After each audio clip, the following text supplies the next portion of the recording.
This is the Riot Squadcast, a supporter-driven show dedicated to LA Galaxy news, information, and opinions.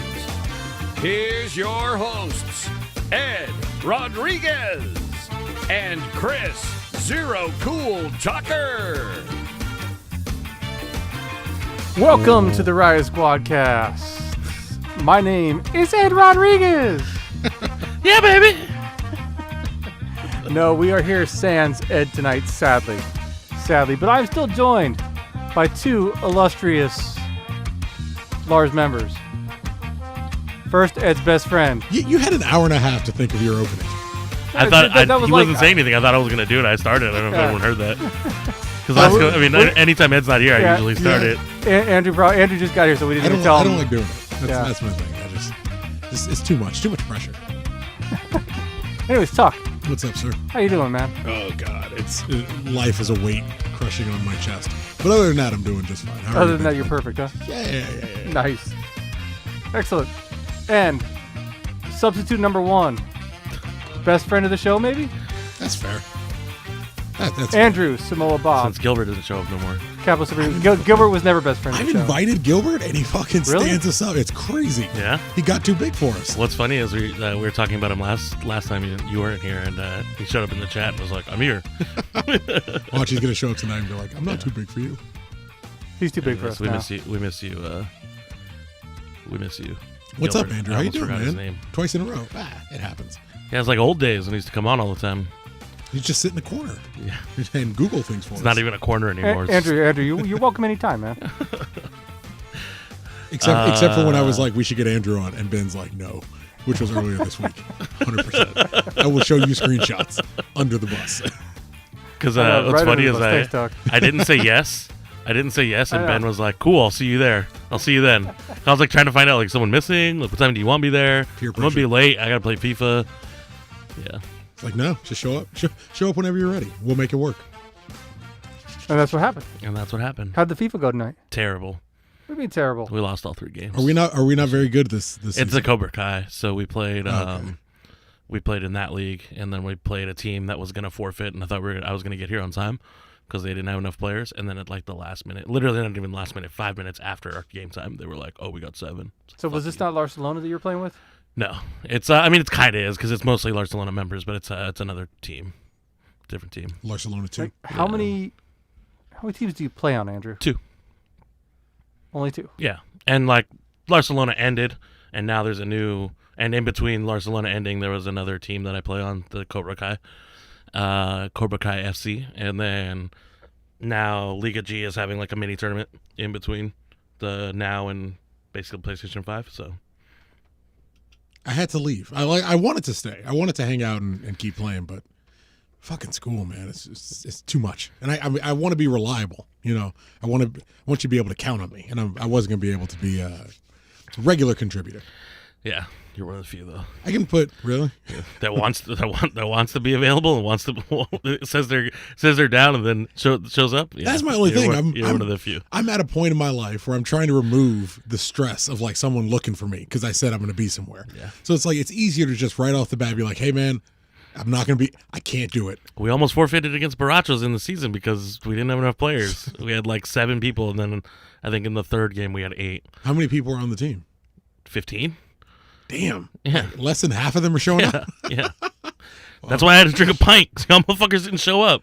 So we got asked how come you don't drink a pint on this show? I guess I could do it again if you really want me to, but I don't. We I didn't bet anything. I'm not we going care to about do your it for no reason. You want to raise money for me, I'm down. We care about your health. We don't want you ingesting. Come on. You know what's funny is my brother showed my mom, and then like, or maybe I showed my mom. I don't know, someone showed my mom. But then like a week later, she was like, have you ever heard of alcohol poisoning? You drank exactly. You can make that argument about almost anything she talks about because that's all she ever talks about is crazy stories about people being killed. Man, cancel Nancy Grace. All right. Yes. All right. So this is why I don't leave. This is where we need. This is where we need Ed. Ed, we miss you. Fucking paddle the show along. You gotta let me drink my beer. Somebody can fill in for Dude, 10 seconds while I drink my beer. I can do it for you. If you got here on told I time, talk too much. you would have been 2 beers in. If you would have got here, you know. That's fair. I'm almost done with this one. Excellent. All right. So Ben, Very good. how's your life? You know what? Tell me something about you. What's up with school? What assignment didn't you finish yet? School just started. I just started this week. And what assignment haven't you finished I yet? just got to read. That's all. Oh, okay. So I the got 3-hour show you can read while we're on the show. Actually, right? well, with you two there, yeah, I can read. And hey, if you're in the YouTube, let me know if you're having some issues. The program might be glitching a little bit, so just kind of stick with us and we'll work through it. It'll clear up at some point. Yeah. I'm not sure if it's internet on my end or what. All right. Should we get into some G2? Absolutely. Talk? Shit Andrew, got did you get a terrible. chance to watch the G2 at all? Today, no, I did not. Did you see the result? I did see the result. 3-0. We can't all be winners. But That's something LFC fans need to learn. You can't always be winners. every now and again. Yeah, you know. Every now and again, you got to You're take. gonna go through a bad stretch. It but happens. we said a couple weeks ago, like as a team, they were kind of arcing towards a loss. It was coming at some point. And this is, if you hadn't seen the result, G2 lost. Was it 3-0? To not probably one of the weaker sides, San Diego. Yeah. I mean, Landon Donovan's big return to the Vic. My bad. Yeah, I was like, I can talk over it or I can listen a bit. I just want to put it up so we can see if it works. But they were kind of angling towards a defeat, and it was coming at some point. It's the first game, I think the first game of the season. Jesus Vasquez, the captain, didn't play. So you had Furcranis and Jalen Neal, a 16-year-old, playing at center back. So Mauricio Cuevas on the left, and they have a crazier Ontiveros schedule on the than they had, haven't they? The Loyal? No, just G2, just USL in general. It's about the same. It's about 3-4 days rest, but it's weekend every week, and the G2 side's much smaller. There's less players to rotate, and definitely less players. And all the of teams age. are like a lot closer.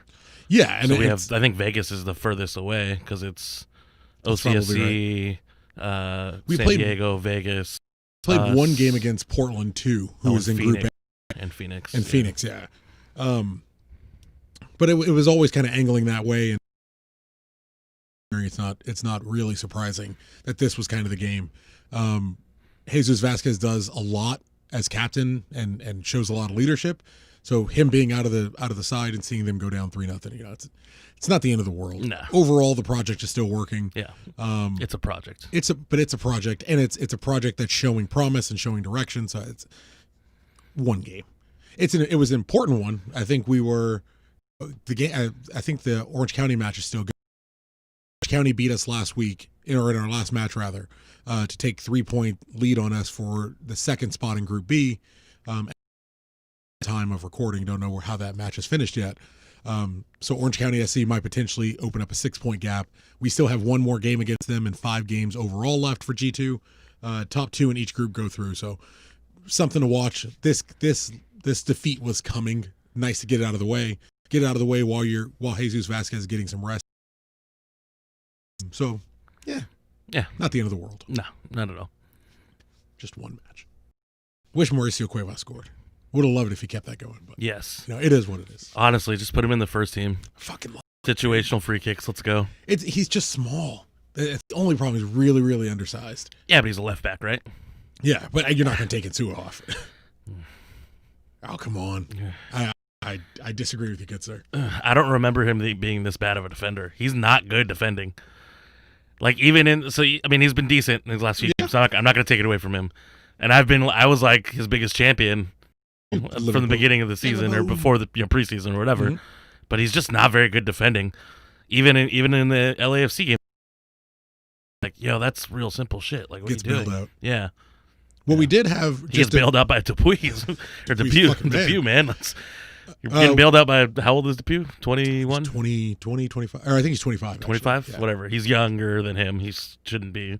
Man, I thought he was younger than that. Yeah, I think he's 25. I'll look it up to be sure. But one thing. Alejandro Alvarado got a red card for 2 yellows, 2 cautions. So he's going to sit for the next game against, I want to say it's Las Vegas? Again? No, it's not Las Vegas. I got to look it up. The next game's against Las Vegas on Tuesday. Is it Las Vegas on Tuesday? Okay. Yeah. So he's going to sit. They get a little bit of a break then. It's the longest break they've had I think since they've come back. Well, since the quarantine when the players got pulled. Yeah. Alejandro Alvaredo's been playing defensive mid, kind of center mid for G2. So see Isaac Bawa back at right back, and we can finally move on to Veros back in the field. That would probably make the most sense in how they had been playing. We haven't seen Bawa in a couple weeks, so we don't really know what's going on with him. He hasn't even made the bench, I don't think. So that's one thing to kind of pay attention to, see what happens. You could see Cuevas go right back. He's covered there a couple times, and move on to Veros in the defensive midfield. So just something to keep an eye on. One last button on G2. Benjamin. Nice. Yeah, stop. What are you looking at? What is that? I'm actually. I just don't know if your wife's going to be listening. No, I'm actually. You saw it, right? Okay. Yeah. I mean, I can't see I can't see the screen though, so I don't know what exactly I'm was. trying Doing. to, you got a decent idea. I'm trying to pull up the. I know you're trying to pull up the stuff that. I'm trying to do some production work back here. Some backstage production I stuff. thought that was going to be a lot dirtier. I was trying to pull up I thought you guys had a conversation before I got here. What is production work? I can't get Ed's email yet, so I'm working on it. Oh, okay, got you. Oh, is that not working? No, but I got to figure it out. So oh shit. Okay. that's why All right, well, let's move on to Galaxy news. We got some Galaxy news, some first team news. Yeah, this Chicha. Our man, Chicha. our man, Chicha. our glaring hole on the field thus far is back at training, full training too. Full training apparently. Yeah, working with the first team. Yeah. They highlighted a little back heel he scored, although I didn't see a goalkeeper in that highlight. Did you? It's easier that way. Was there no? There was no goalkeeper. That's how I score all my goals. I haven't seen the clip. Oh, they like highlighted a little back heel. He got a ball with his back to goal, and it looked like he was about to take it, like and possess it and hold it, but instead he just pulled his foot up and back heeled it real hard. It's pretty cool, but I didn't see a goalkeeper, so I don't know. Probably had. You would imagine there's not a bunch of people pressing him too much. Like the one big money guy, everyone's waiting to come back. Probably going to get an extra second on the ball before I love the back heel. I'm all for the back heels. I like the fancy stuff. There's also a debate on Twitter whether or not he's fat, but it's hard to tell. Like the first picture they showed before they showed any video, they showed a picture of him and he's wearing a baggy shirt. It's a very baggy shirt, so you really cannot tell whether he's fat or not. But there's people that say he's fat. There's people that say he's skinny. I saw someone say he was skinny. It's just funny to see. It's funny to see Galaxy Twitter react to literally anything, but this particularly, you get both sides. But I gotta ask again, why is it acceptable to fat shame this young man? Because he's a professional athlete. I thought it was canceled, but everybody's body is beautiful. Not professional athletes. Everybody's body is perfect. No. We're supposed to accept Chicha for what's in his heart, Andrew. That's what I keep getting told. No. That's wrong? They're wrong. Okay. Well. You can fat shame professional athletes all you want. Except baseball players, because I guess you can be super fat in baseball, and it's all good. That's because baseball is not a real sport. Move on. Pitchers, there's a lot of pitchers. Jonathan Broxton of the Dodgers back in the day, that was a big boy. But yeah, then there's also the I shouldn't even really mention it because it's not really worth talking about, but I'm trying to pull up this fat Chicha picture. Well, no, I mean, yeah. This one? Is this it? Yeah, so it's a baggy shirt. You can't tell. You cannot tell. He looks like he has cultivated some mass. I can't tell. Shit. It's a baggy ass shirt. I don't know how you could tell.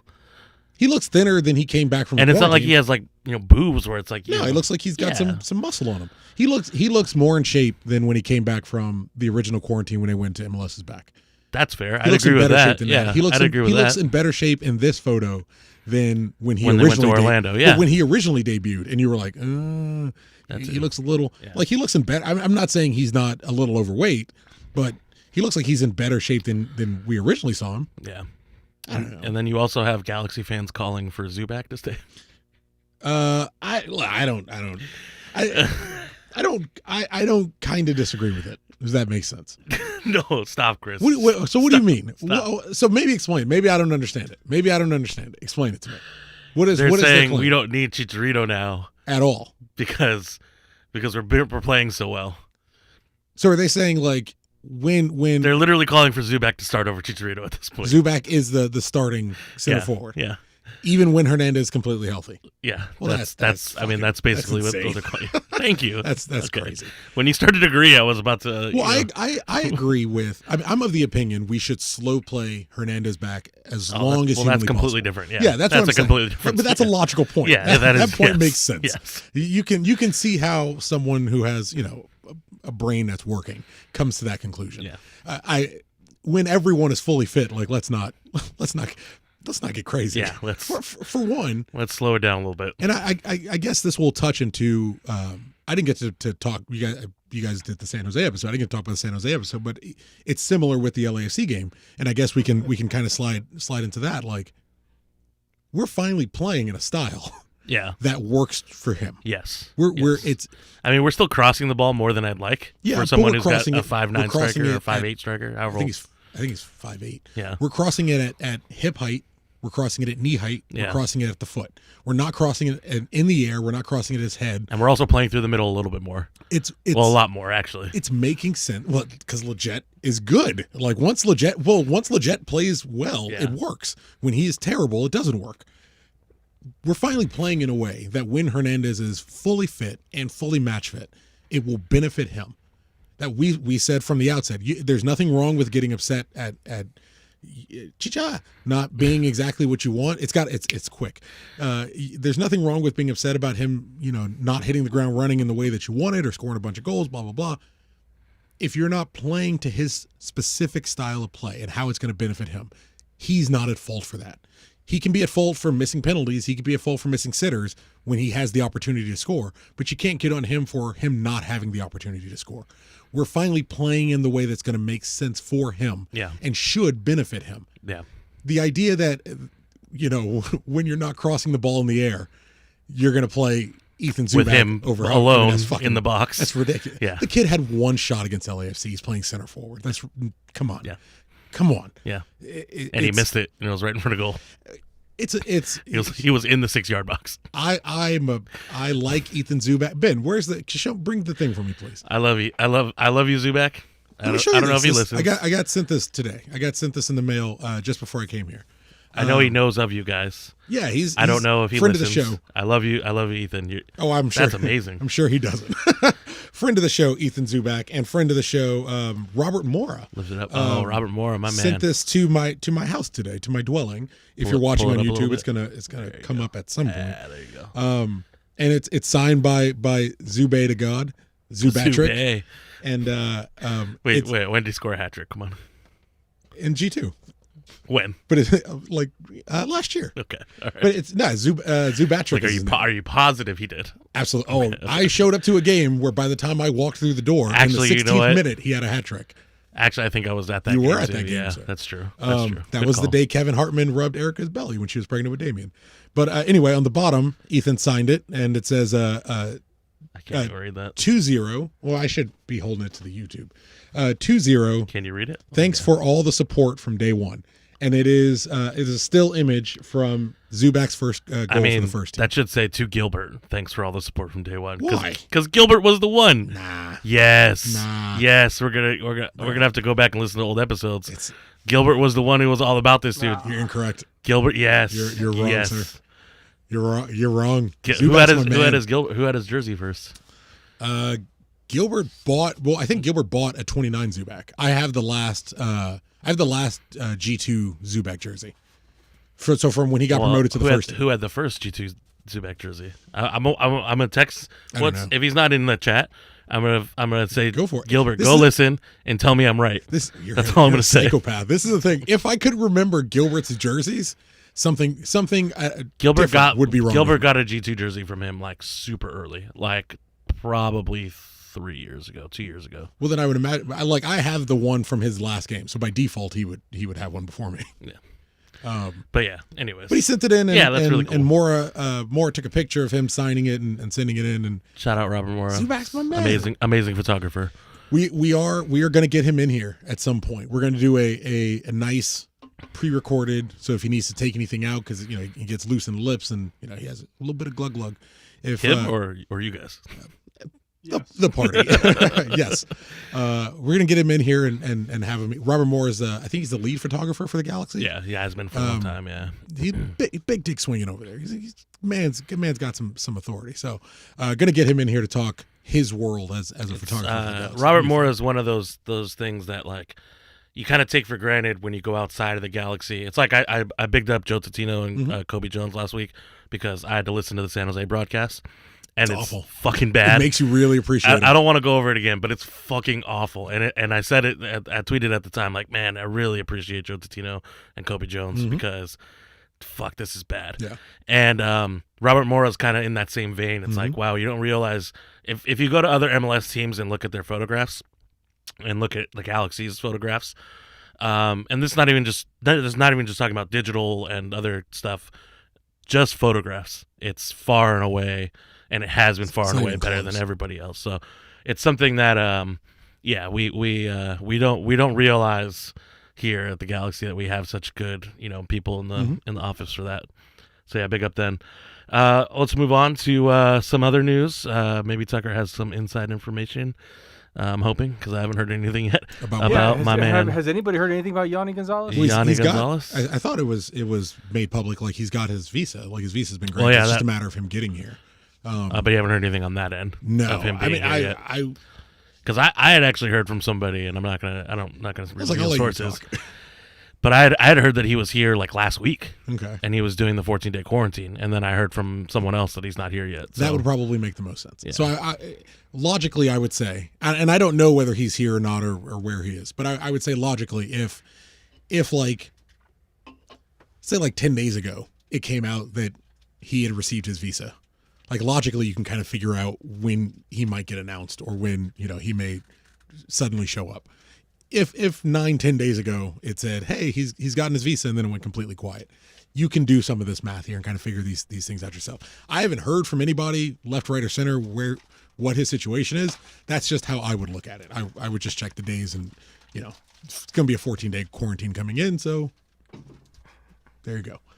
I don't know. Maybe you see him. I was trying to be subtle about that. No, but I couldn't. It was too difficult. Yeah, I had to go savage on it. But all right, yeah. So no real new information yet, other than he has his visa, but he got that. That was announced last week, right? Yeah. I hope so. No, I hear something, I stop listening for all those things. Yeah, no, I'm pretty sure it was. Yeah, maybe San Jose. Who knows? Well, I mean, the good thing with the way the team's playing, I mean, they can work him in slowly. It's not like he's, needs to come in and play right away. Really? I mean, I need him right away. I really need to stop seeing Rolf Felcher. Yeah, there's a big hole in that. I really on that right side somewhere that we could easily fix with somebody. Done. Yeah, I'm all. And he was fine. We'll get there, but he was fine against Chivas. But I'm good. He was fine because he got that assist at the end. Yeah. Oh yeah. If he didn't get that assist, it would still be like there was like 3 or 4 times where it was a collective. What the fuck, Rolf? And then lastly, in Galaxy news, we have my man. I listened to that whole song. Bro, shout out AFTRA. Shout out AFTRA for. Can you play it in the back bin? A little my man. Nah, why not? Yeah, we get copyright. We got tagged for that last time. Yeah, we got tagged for that last time we played that. Sebastian, talk to your girl. Isn't she with Warner Brothers too? And Warner Music is like the worst one. I don't know. I would assume Disney. Yeah, we know for a fact Disney's the worst one. We know 100% Disney, extremely litigious. But yeah, shout out AFTRA for putting that together, so I didn't have to actually watch the music video. I just could watch Sebastian Legit highlights and listen to the song. Man, that song's really bad. Look, it works. If it's lighting a fire, it's real bad. We're setting a bad precedent, though. How do you figure? Because we're proving that bullying works. It does. And we're gonna keep bullying players until they play well, we're not, or until they're gone. We're not. Which I don't think Rolf is gonna ever play better. So I mean, he's capped. But look, we're not as a show. First off, this will be a great moment to squeeze one of these in. We all speak for the Riot Squadcast. We don't speak for Lars or any members of the Riot Squad. We are not affiliated in any official way. We're just a bunch of buddies sitting in a room having a conversation. So don't hold anybody else to our standard. Period. Good? Done? Good business? Good. It's been a while since we've had that. We have. This will be a great. You're moment. not going to get us. You in need a now, drop though. You need to record it and just be like, Ben, play the drop. Ding. We should do that. Yeah. Now that's done. Yeah. Look, nobody should be bullying anyone. with that said, of course, bullying. Look through life. Bullying gets results. When you're a kid, you're getting bullied. You need, in that moment, your old man needs to toughen you up a little bit, put some gloves on you. You know, it happened to all of us. Put some gloves on, go in the backyard, learn how to box, learn how to fight, learn how to defend yourself. The only reason you did that is because you were going to get your ass kicked if you didn't learn how to do it because you had a bully. Make you a man. Toughen you up. How's the saying go? Like, hard times leads to hard people. Hard people man. leads to good times leads to soft people. Soft people lose to hard times. There you go. I mean, the that's cycle. You need to drop that shit. But it's you know, you get pushed, gently nudged in a direction. Now, I'm not advocating bullying. I'm just saying if you really, really, really need results, it seems to be effective. Yeah, I mean, we gave him man of the. I gave him man of the match, mostly because they asked me when he scored the bicycle kick, and I was like, "Oh, legit? I don't see anyone else." I should have given it to Pavone. And last time he gave him man of the match for the last game, the San Jose game, because I was like, he needs this. He needs the confidence. And this time I gave it to him because he scored a bicycle kick. Well, this is the other thing. I think I didn't know that's how it worked. Well, we used to have a text line, and to be honest, the last maybe 10 games we did it, there was 2 texts, so we kind of stopped doing that. I used to, when we went to games, I used to have 3 people watch the game and be like, "Yeah, they want to know who man of the match is." They always ask in the 80th minute, and at the games, it's like, "Fuck, come on!" This is kind of peeking behind the curtain. I don't know if I should really say this, but. It's it's 10 minutes. A lot of shit can happen. Anybody can become man of the match in 10 minutes. Oh, I go the other direction. I'm like, that is a window. Or actually, they can go to the opposite way. My pessimistic view of this club. It's like you go 10 minutes. Someone could score a hat trick in 10 minutes. Yeah. My outlook is like, somebody's gonna score a fucking own goal. It'll be useless. They're gonna ruin my day. Well, then if they score an own goal and we don't win, then we don't get man of the match. Oh, because it's only when they win. Actually, I'm sorry, wins or draws. I think you made the right move. I think look, Christian Pavone knows he's good.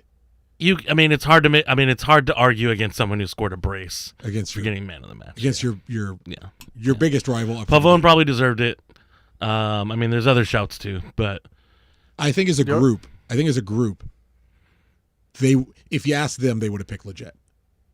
Possibly. And I think it's the right move for everyone. We had people ask "Oh, why didn't you get Pavone?" I had people legit ask that, and I was like, I get that, but they asked me and he scored a bicycle kick like that. They asked me and he got a brace. Yeah. Or a scissor kick. I guess it wasn't a bike because it wasn't over the head, but whatever, scissor kick. He was the overwhelming media choice for Player of the Week as well. Yeah. Oh, that's true. He won Player of the Week for MLS. So. And we regularly say it's not. You don't have to agree. It just has to not be crazy. Someone can't go what. Emiliano Insua? That would be crazy. So but Depew makes sense. Yeah. He put in a big shift that game, covering for Insua. Always does. But yeah, there are other shouts. Bingham for that game actually was a big shout because he kept us in that first half for sure. Which saying that makes me. It's gotta hurt. Yeah, no, it doesn't hurt. Just doesn't it's making my brain difficult glitch. to compute. I'm like, what the? I'm like a brain freeze right now. I don't understand what's happening. But yeah, so Bingham makes sense. But the fact that we have 4 or 5 candidates is yes. That's the point. And more importantly, who's your 4? Give me your 4 right off the top of your head. Let's just switch into the game. Let's go to the game. Yeah, so just roll with the segue. Yeah, just roll. You see he's getting better at this stuff already. Segues only work if you don't highlight them. Hey, 2 weeks in a row. It's fair. 2 weeks in a row, he's getting it. Yeah, he's moving getting on. Hey, I always do this when Ed's not here. I'm always the one that keeps the number one friend of the wheels show. turning. Number one friend of the show. I would agree with that. I'm not saying I'm better than Ed, but I do a decent job. You did get some compliments that you're better looking than Ed. I'll take it. Ed's definitely cuter than we I have am, Denise though. in the chat. She's agreed. Yeah. She's never shown up in the YouTube. I'm your show. husband now. So let's go. Let's start with ups. We'll go through and we'll each highlight it up and we'll do, We'll do whatever. up then around and downs. I'll start. We'll some eating a little bit of crow. Well, I still think he's garbage, but we'll start with Bingham. I'll go with Bingham. I can't get why people are upset. I'm not upset. Them to be good. No, of course I want him to be good. I'm eating a little crow. I still think he's garbage, but I'm eating a little crow. He proved me wrong or whatever. Whatever.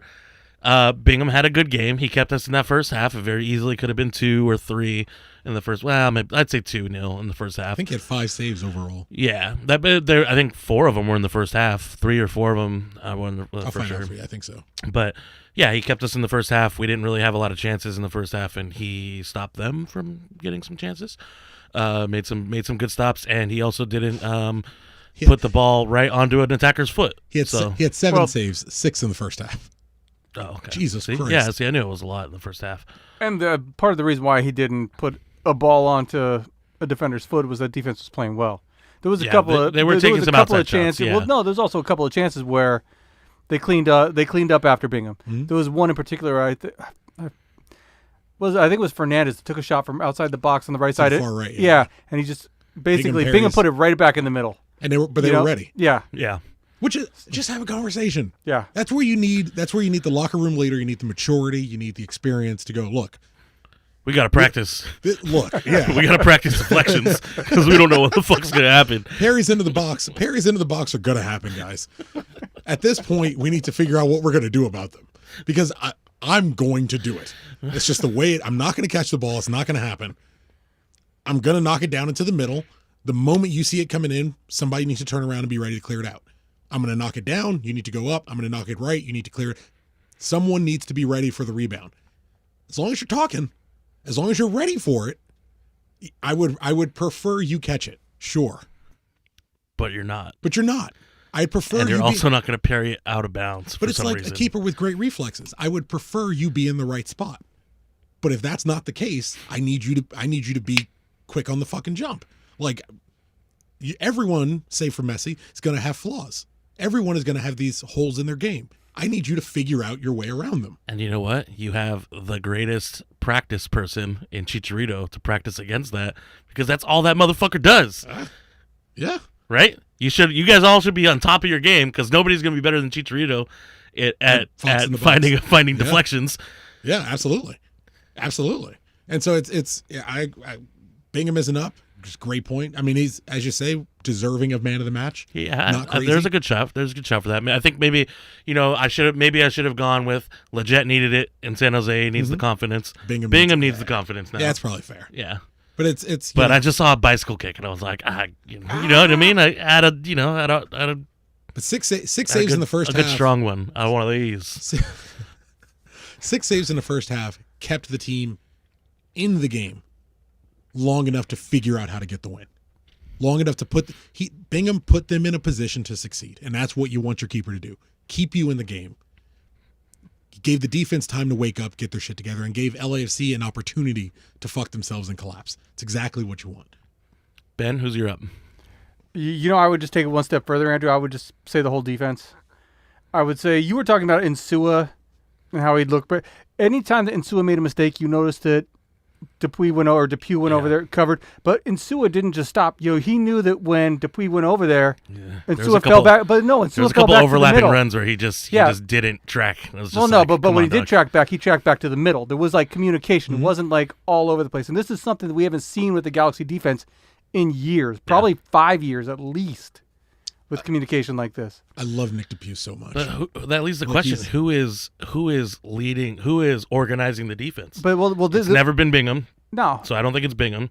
Steres has really never been that guy either. It could be Steres. It could be I would give it to Steres. I would say it's probably. Is it Kitchen? This is what I would. Because you can see Kitchen. You can see Kitchen doing some of that. I may as well give it now. That's my up. Kitchen's transformation throughout this new run, this phase 1 MLS, whatever it's called. That's who we thought he was. That's who we thought he was going to be. It's who he was supposed to be. It's no nonsense. There's a play, I watched a clip of it. There's a play, I think it's the 55th minute or so, where Kitchen receives the ball, and it shouldn't have been passed to him. But Kitchen receives the ball, and he checks 3 passing lanes. All of them are covered back. And he's like, cool, I'm good. I'll go back. No, he goes, cool, I'm good. I'll go back. Opens up for a pass outlet. Like, if you come through the middle, I'm going to lay you out. I thought you were talking about the time where he dribbled forward into the box and it was like, wait, where's he going? What are you doing here, Perry? But it's because he had no one open, so he's just like, But there's this and tied into your call on the defense, there is this calm. It's not erratic. You see how big of an issue how big of a problem Pipo Gonzalez was. That there is this calm from a G2 graduate in Steris,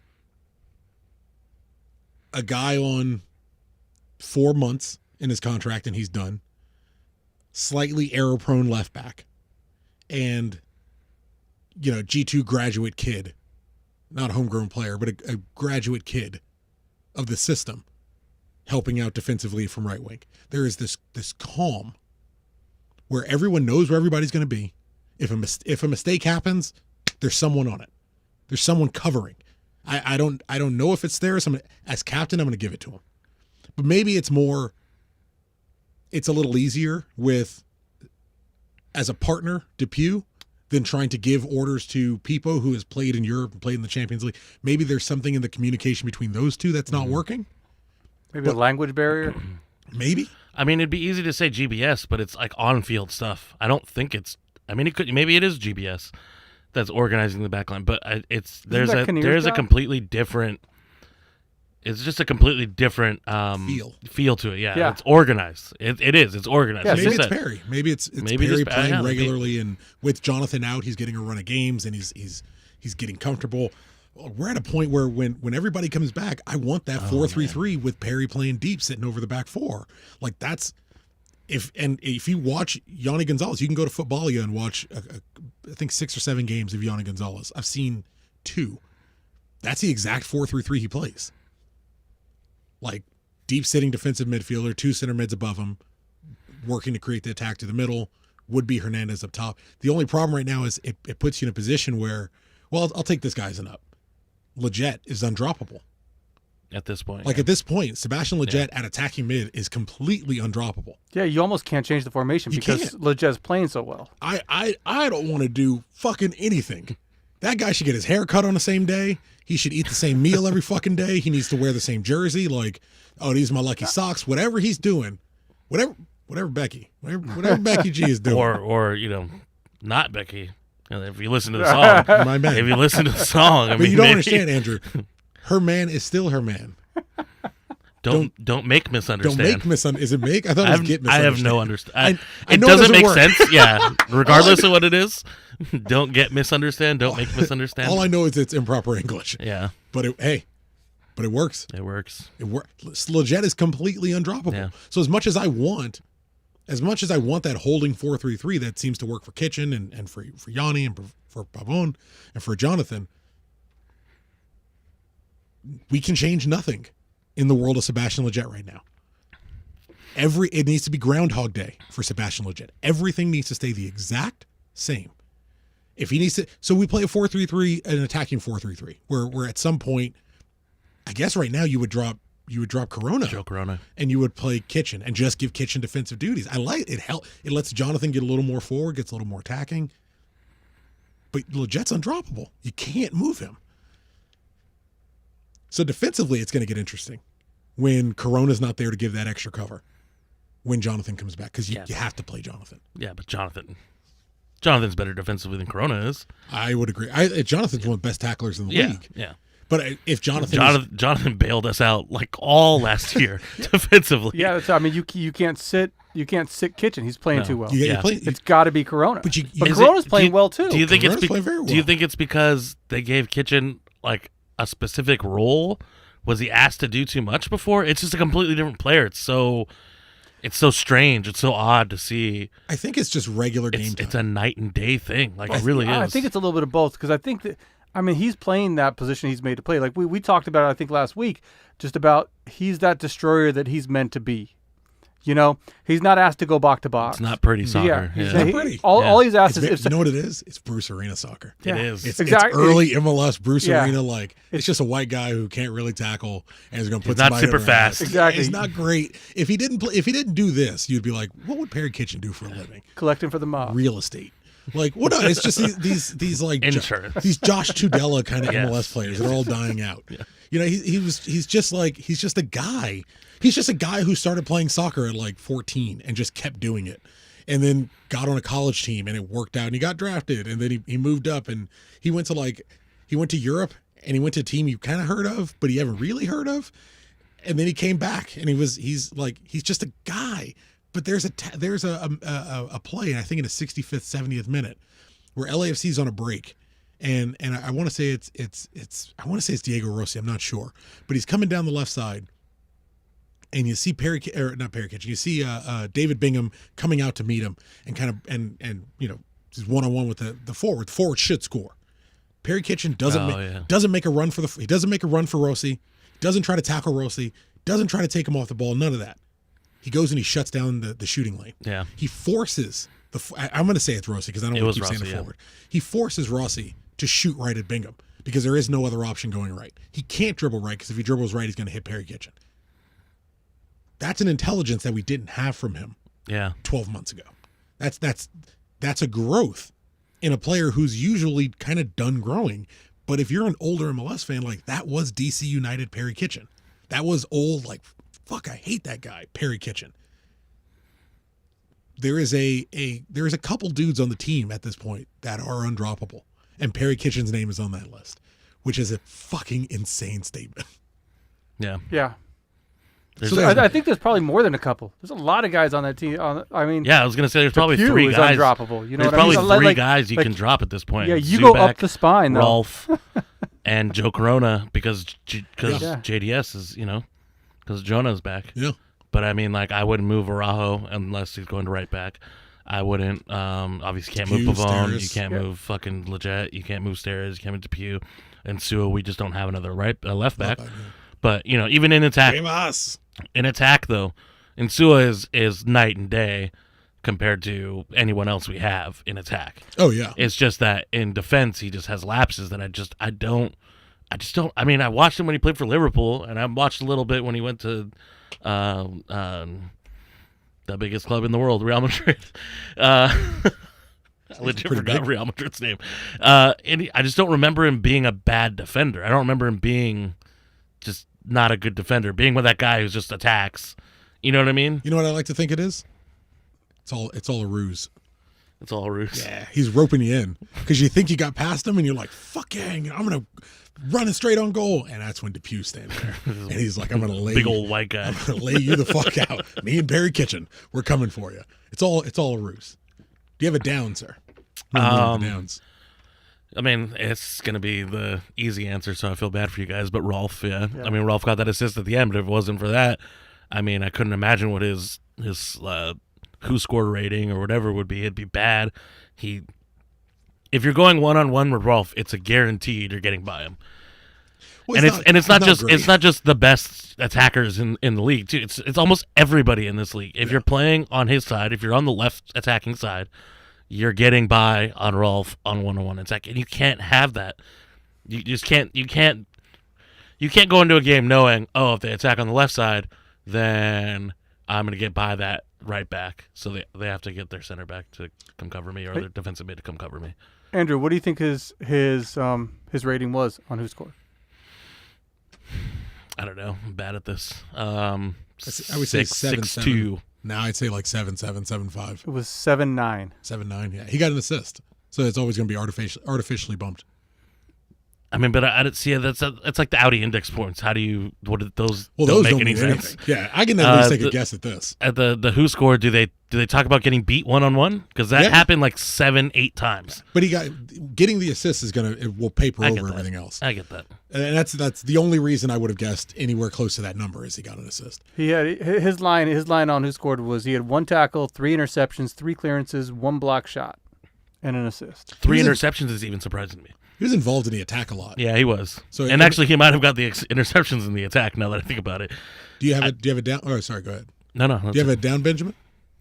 No, I think that Felcher's probably is the biggest down. Felcher? Yeah, even though but looking at his line on Who Scored, I'm like, wow, he didn't really have that bad of a game, did he? But like when you watch the game, maybe that's how good the rest of the team played. Felcher's way worse when you watch the game. Yeah. It turns out it was awful. You look at this. I mean, look at the line on Who Scored. I mean, that's a pretty good line. Who's our lowest rated player on Who Scored? Oh, can I guess? Yeah, go ahead. I'm gonna guess it's Joe Corona. I would assume it's Corona. Oh, the starting 11. The starting. Yeah. Well, yeah, you're not gonna do it at the bench. Yeah. Cameron Dunbar. Yeah, it was actually overall it was Dunbar, but with a 6.25. But it was, the starting 11 was Joe Corona, 6.8. That makes sense. Yeah. And it didn't have a bad game, just least effective. Yeah. Actually, I stand corrected. Ethan had a 6.6. That makes sense. That does make sense, actually. He had that missed goal. As a matter of fact, Ethan was my down. As much as I love the kid and I appreciate him sending in the signed picture, it's not so much that Ethan is my down. I didn't like we're up a man. We're pressing. They're exhausted. Dunbar can't get more than 3 minutes. Yeah. He can't get more than 6 minutes. Yeah. Subs are still an issue. Subs, I mean, we still got an extra sub in the pocket. And how have we gone this long? We had Bruce Arena. I guess Ziggy wasn't bad with subs. He wasn't like amazing, but he wasn't bad with subs. He wasn't like Bruce Arena where he was just like stubborn about it. And then, who do we have between? We got Anolfo. Dude, we just had so many bad coaches with like sub-wise. Mm-hmm. They don't make subs. Yeah. We've gone like a decade now. We brought the one sub I did like is we brought Zubak off immediately after the red. As soon as Mark Anthony K got sent off, we didn't talk about that for a wild tackle on Julian Araujo. Yeah. As soon as he got sent off, the first thing GBS did, bring Zubak off, bring Jonathan on, and control the rest of the game. And the moment they brought Jonathan on, it's like, they're going to step on their neck. They're just going to push him, move Pavone up, make it impossible. I just would have enjoyed. I would have liked to have seen Felcher taken off for Dunbar. You can still keep Julian at right wing and have him, when we lose possession, have him drop down a little deeper, taking that right back spot, just kind of shift over. But for the most part, run 3 in the back, and then bring Dunbar on to just work him, because they can't track him and track Pavone at the same time. Yeah, I would have enjoyed seeing that. Other than that, it's really tough to complain about that game. Yeah, 3-0 against LAFC. Boom, season series against LAFC. Boom. Overtaking them in the table. We got LAFC fans jumping ship already. Oh, it's beautiful. It's amazing to watch. Do you have it? Do you have Ed? You got it? You fixed it. Ooh. So we had a little special cut in. That's a great segue, Andrew. We had a little special cut in of some audio from our. I think Ed's on a vacation today. I think that's why he's not here. I don't know. It's a pandemic. I don't know where he's going. Yeah. But I think he's going to the other room on the other side of the house. Yeah, I'm gonna have a picnic. He's going to his mom's house in Long Beach. He's insane. He's just sitting in the corner. He's coming to Long Beach for vacation. Oh man, he's sitting in the front lawn having a picnic, taking a break from the bedroom. But he's on vacation. But he decided it would be a good idea, and I agree with him. I think it's a great idea. He was going to read LAFC. What do you call them? Sad tweets. Sad tweets. He was going to read LAFC sad tweets, and to give a nice package for you. So in the event you're not on the tweeters, in the event you're not big into the tweeters, and you don't follow the what's a good phrase, Andrew?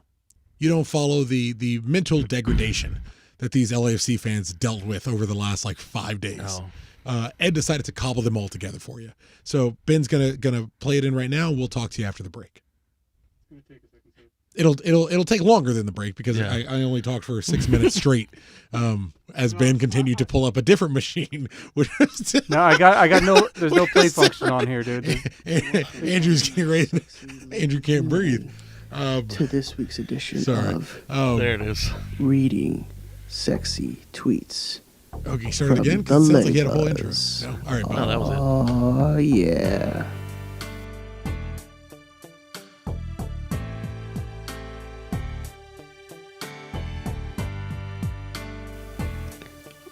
Losing is one thing, but being shut out in the back-to-back matches against the Galaxy, now that's an alarming stat. LAFC will as mediocre, this is how they wrote it, I'm sorry. LAFC will as mediocre as Chivas USA if Bradley stays. Hashtag Bradley out.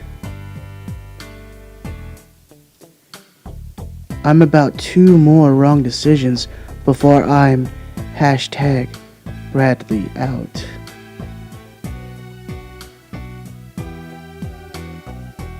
Sorry ass defense with a sorry ass keeper. Hashtag Bradley out.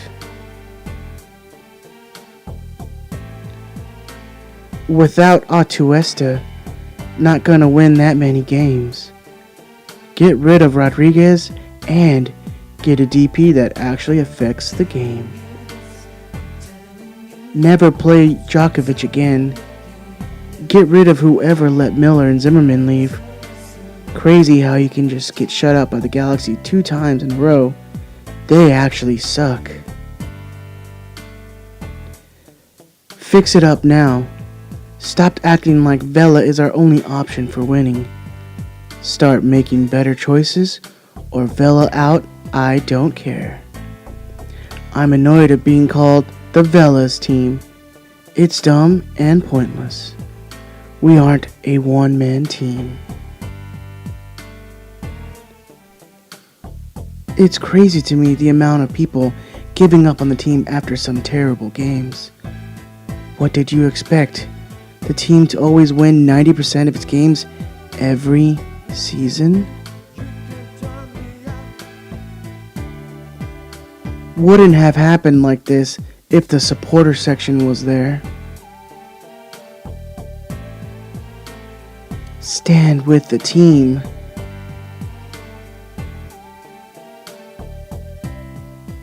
I love to see that Vincent Nguyen / John Thornton vision become a reality. Real winning team we got here. I guess we can be happy to win preseason friendlies and community shields. I think that one was a little sarcastic. This one says, are trades for defenders allowed in this league or nah? Can't tell by following this team. This one says, luck wasn't on our side. The red card killed the match, and their last goal was offside. It wasn't. Cisniega did his job. Great keeper. Just know, if Vermeer was playing, it would have been 6-0. Finishing needs to be practiced and pretty much everything summed up. Get back up. This one reads, if we don't make any defensive signings after this, then you know the team leadership doesn't care.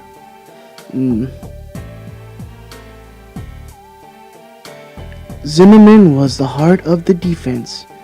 When I saw that, I saw our chances go down. This one just says, embarrassing. You guys need a new coach and new changes. You guys are going backwards instead of forward. Change the coach if he doesn't win this cup. Period. This one just reads, nice job, dumbasses.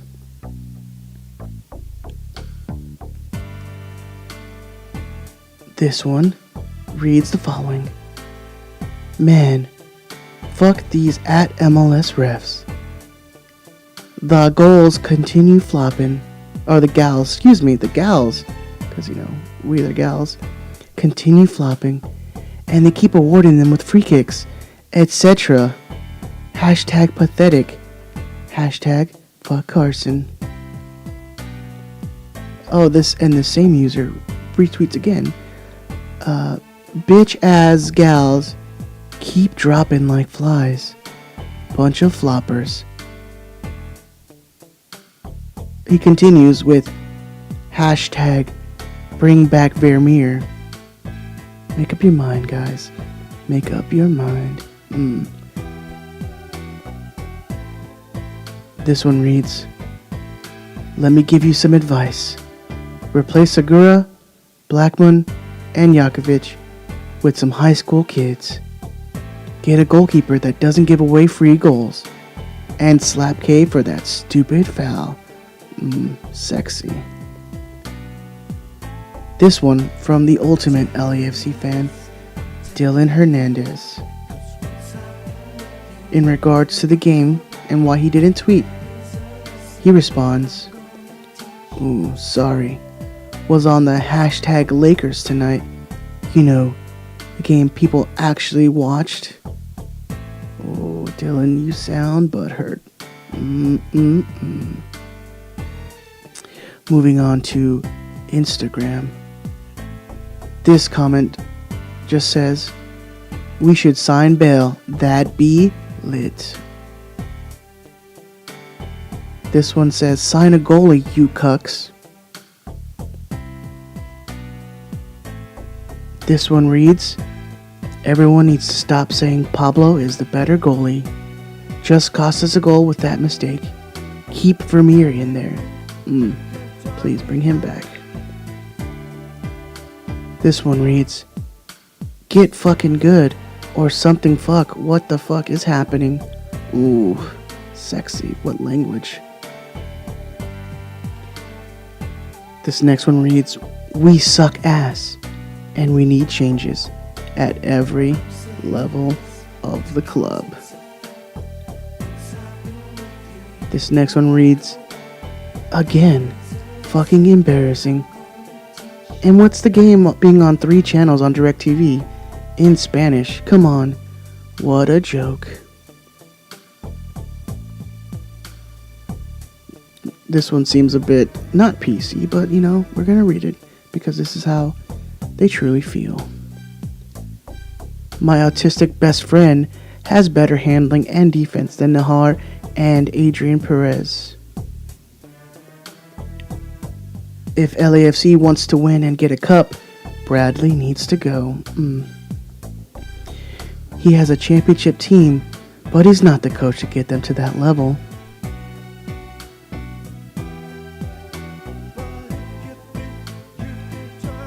This one reads, "Y'all mad quiet when you guys lose or make hella excuses. When y'all win, all y'all do is talk. I'll let you Carson fans enjoy they win, and we see you guys in the playoffs. Oh, you are salty, my good man." This one just reads, "Looks like we're Galaxy's bitch this year." Looks like it. This next one reads, "Bradley's gotta go. Clear house and start over. Always play scared against Carson, what the hell? They keep Big Brother in them every time. Terrible."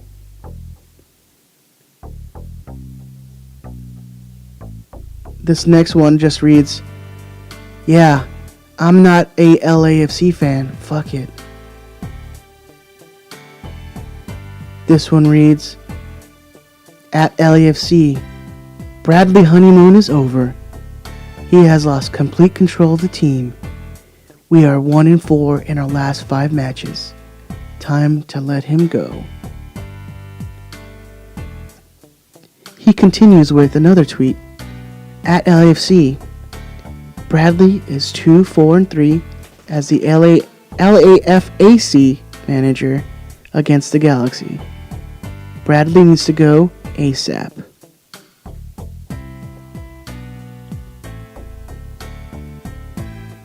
This one reads, #LAFC front office should be asking themselves if results will be any different had Miller and Zimmerman stayed. What if, guys? Your long history, I'm sure it shows.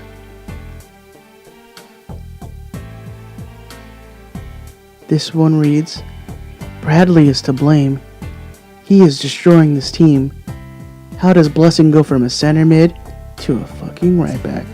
How indeed." And then the last one. "You win one meaningless game and think you run LA. LOL.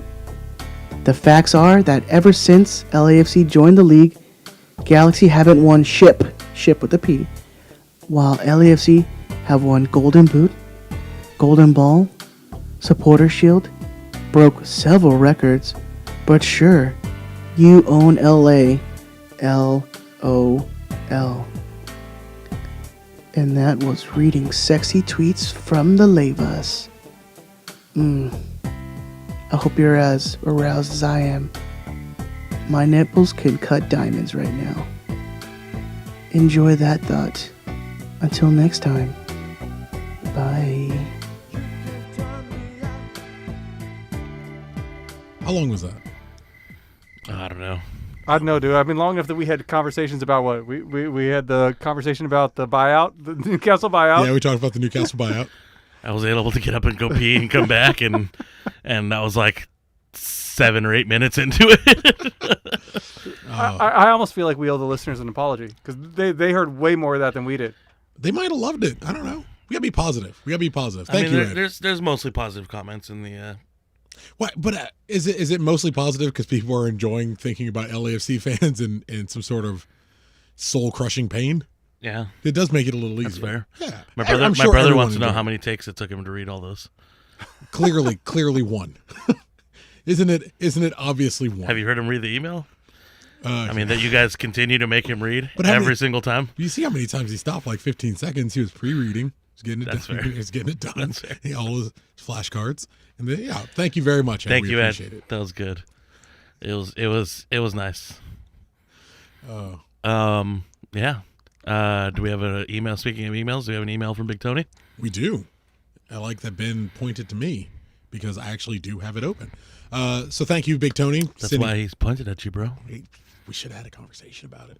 Producer, man. But yeah. That's production. That's the high quality production Doing that the production show over brings here. you. So thank you, Big Tony. If you should be playing Big Tony's prediction game, if you're not, we always retweet his tweet with a link to the game every week. You can select your predictions for the overall score, individual goal scores, own goals, and the winner at the end. You get points for each correct category that you get. So you get points for the correct score, for who scores the goals, and we add up the totals at the end of the season. Big Tony takes care of all of this, and winner gets a booze prize that we still haven't verified what it is. So who won it last year? Are the listeners?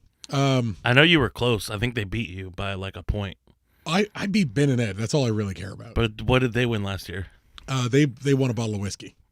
So let's assume it's a bottle of whiskey. I don't remember. Yeah. I do. It's Big Tony. It was Jameson, but it was Jameson by choice. If I recall, the listener wanted a bottle of Jameson. It's regular Jameson? I think so. I could be wrong. I could be making most of this up. But we all know that Tony drinks like high quality shit. 18-year. That's his go-to. Like that's his every day. Yeah, this is every day. His regular whiskey. But look, if you don't want Jameson, I'm sure it will be something better than Jameson. And also, I was fairly certain I was a little drunk by the time this happened, so I may just be imagining this nightmare. So, prognostication. Taking a step back, 2 games ago, Chris was the only one who predicted a win in Portland, but didn't get the exact score. He grabbed 2 points, 1 for the win and 1 for Pavone scoring a goal. That put him in a tie with Ed at 7 points. And then came the last game versus Chivas. Very nice. Surely every expected and predicted a big win, right? That should be every one. Not so much. Chris predicted a 2-2 draw and Ben predicted a 2-3 loss. At least Ed predicted a 3-2 win with Pavone scoring twice and Leggett grabbing the third. Oh, so close. With that prediction, Ed grabbed a total of 3 points, which pushes him back into the lead at 10. Chris stayed at 7, and Ben continues to bide his time in last place with 1 point. Awful. He must have a plan. But like Ed said last week, that just means Ben's going to come back from behind and make it tight for whoever's competitive. Yeah. I don't know. I think we may have a Derby County Sunderland relegation situation going. This might just be it. Listener predictions. Both last week and midweek, we have 38 people playing the prediction game. Only 16 foresaw a win against Portland, with no one getting full points, as they didn't expect Joe Corona to score a goal. However, 10 people did predict a goal for Efrain Alvarez, so not bad there. That meant the best score was 4 points for the Portland game. For Sunday's game, 2 people predicted a 3-0 win versus Chivas, Jason P. and Luis L. Congratulations, but neither of them predicted Sebastian scoring. The Portland game saw Jesse W. rocketing into first place as he picked up 4 points, correctly predicting the score and 1 goal scorer. Fredo had moved into second place, 2 points off the lead, while 5 others sat tied for third. However, the Chivas game saw more changes near the top of the table. Jesse continued to lead the field, grabbing 2 points, moving up to 11 points, while second place Fredo couldn't maintain his pace due to an incorrect draw prediction and dropped into a tie for fourth. Luis L. was able to correctly predict the outcome, score, and one of the goal scorers, which gave him 4 points, moving him into second place with 9. Eric and Jason L. follow closely with 8 points, and 5 others are tied in fourth with 7 points. Full standings are available at riotsquadcast.com. Thanks to Josh for adding an easy click link on the main page for standings. Thank you very much, Josh. Link for Sunday's games will be tweeted and emailed out. Looking forward.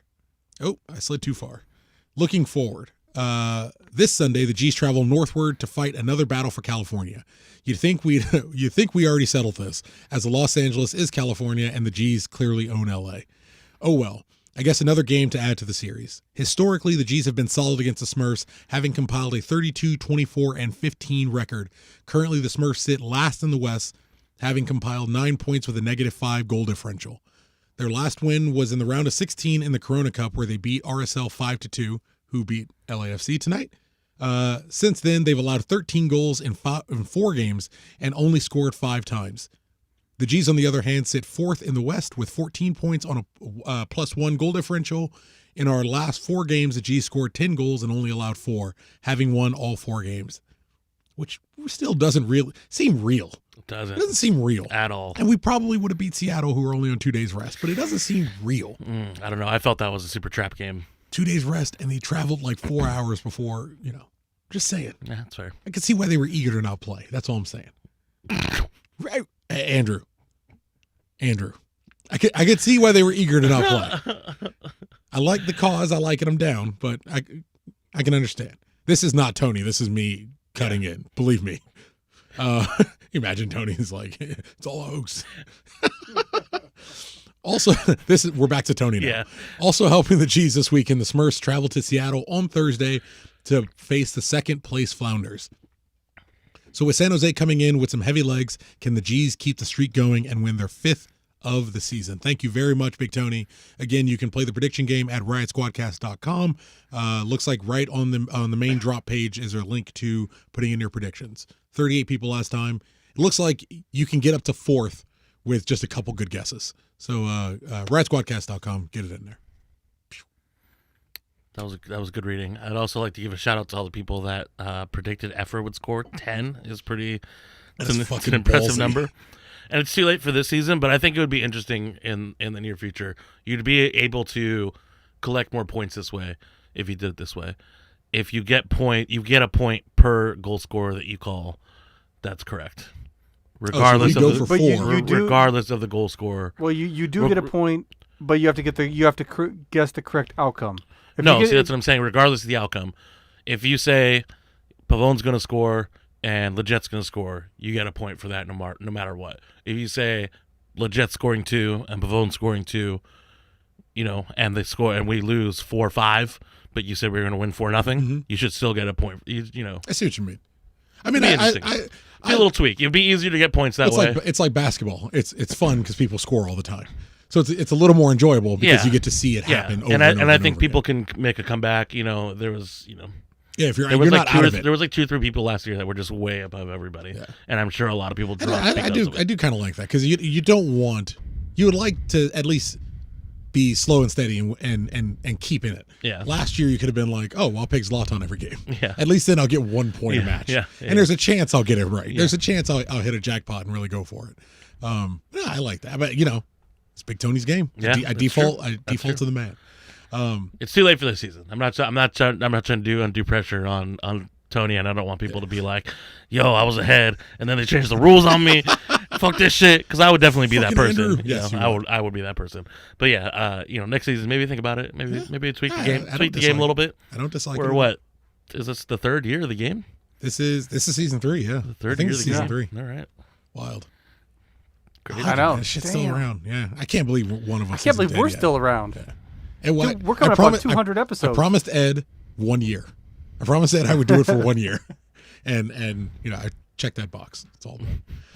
So let's see. For predictions last week, we had Ed won. Well, let's run through some lineups. Yes. Let's run through some lineups. Do you think we see any changes? Well, no, he's talking about last week's predictions for the game on LAFC, right? Yeah. I thought you were talking about. No. I know we don't have to say our predictions, but no. He's talking about last week's predictions. Last time, I think Ed got maximum points or the most. Ed predicted a win, but we played in between then, didn't we? Played San Jose at the weekend. No, we were supposed to play. Last week we were supposed to have a midweek game, right? We're all bad. Jeez. Last week we were supposed to have the Seattle game got canceled. No, we had Portland. We had Portland then. Oh, Yeah, we had then Portland in LAFC. between LAFC, so we predicted the Portland. I just Yeah, we organized my full yeah. matches, and I was Yeah. like, no, Portland's game 8. Yeah, LAFC's we game 9. played Portland in between LAFC, so I thought Portland was a trap game, but I think I called a tie, but I'm not playing the game. He's emailed me, so I can't say Tony is sending the emails out, but I haven't been playing. But on the show, I called a tie. I thought it was more of a trap game, and I don't think we've played well in Portland for a while. So, but Portland's not very good right now. I had us at strength for strength. Let's keep it going. Yeah, but you also got to see the lineup and make a prediction, which is what we talked about on the show. But you know, I said if Felcher started the Portland game, I was going to be GBS out, which I've never been GBS out. I was one who's like, listen, this tournament doesn't really matter. Yeah, it's bad. And then when we lost to LAFC, I was like, this is not good. I'm not GBS out yet, but this is bad. We need to figure something out, right? Yeah. But yeah, if we didn't see Felcher, and we didn't see Felcher, so Felcher didn't play. Well, he came in. I think he came in as a sub, but he didn't start. That's all that mattered. well, this is my thing with even with the MLS's back tournament. Yes, I like where we've come since then, and the progress we've made since then. But the 3 games in the MLS's back tournament for us right now is the difference from top of the West and where we're sitting. Yeah. Like it mattered. Even one result in there would have put us into One result second. would put us in a tie for first right now. Put us in a tie really? for first right now. Yeah, we'd be tied for first place with Minnesota and Sporting Kansas City on 17 points. If we don't have the goal differential from the LAFC game, we would have the best goal differential on the Western Conference. Like it mattered. I like that we've grown for. I think again, Yeah, but it's clear that nobody gave a shit about that. But again- GBS, the team. bullying works. Yeah, and are we the team that The we hot are seat now? worked. Yeah. We didn't play this way during the MLS's back tournament.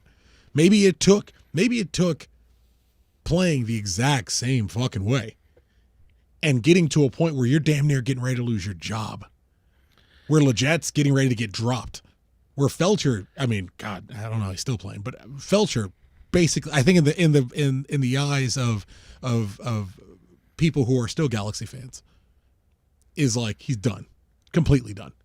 So coaches have done this in the past. I'm not saying this is what GBS did, but coaches have done this in the past where they want someone, the board or whoever won't give them the player that they want. Oh, yeah. So they play a certain way Yeah, but- that makes it obvious that they need this one player. It happens at Newcastle a lot. Do you think this happened? Happens at Newcastle all the time. Do you think this happened with GBS? Do you think GBS did this on purpose?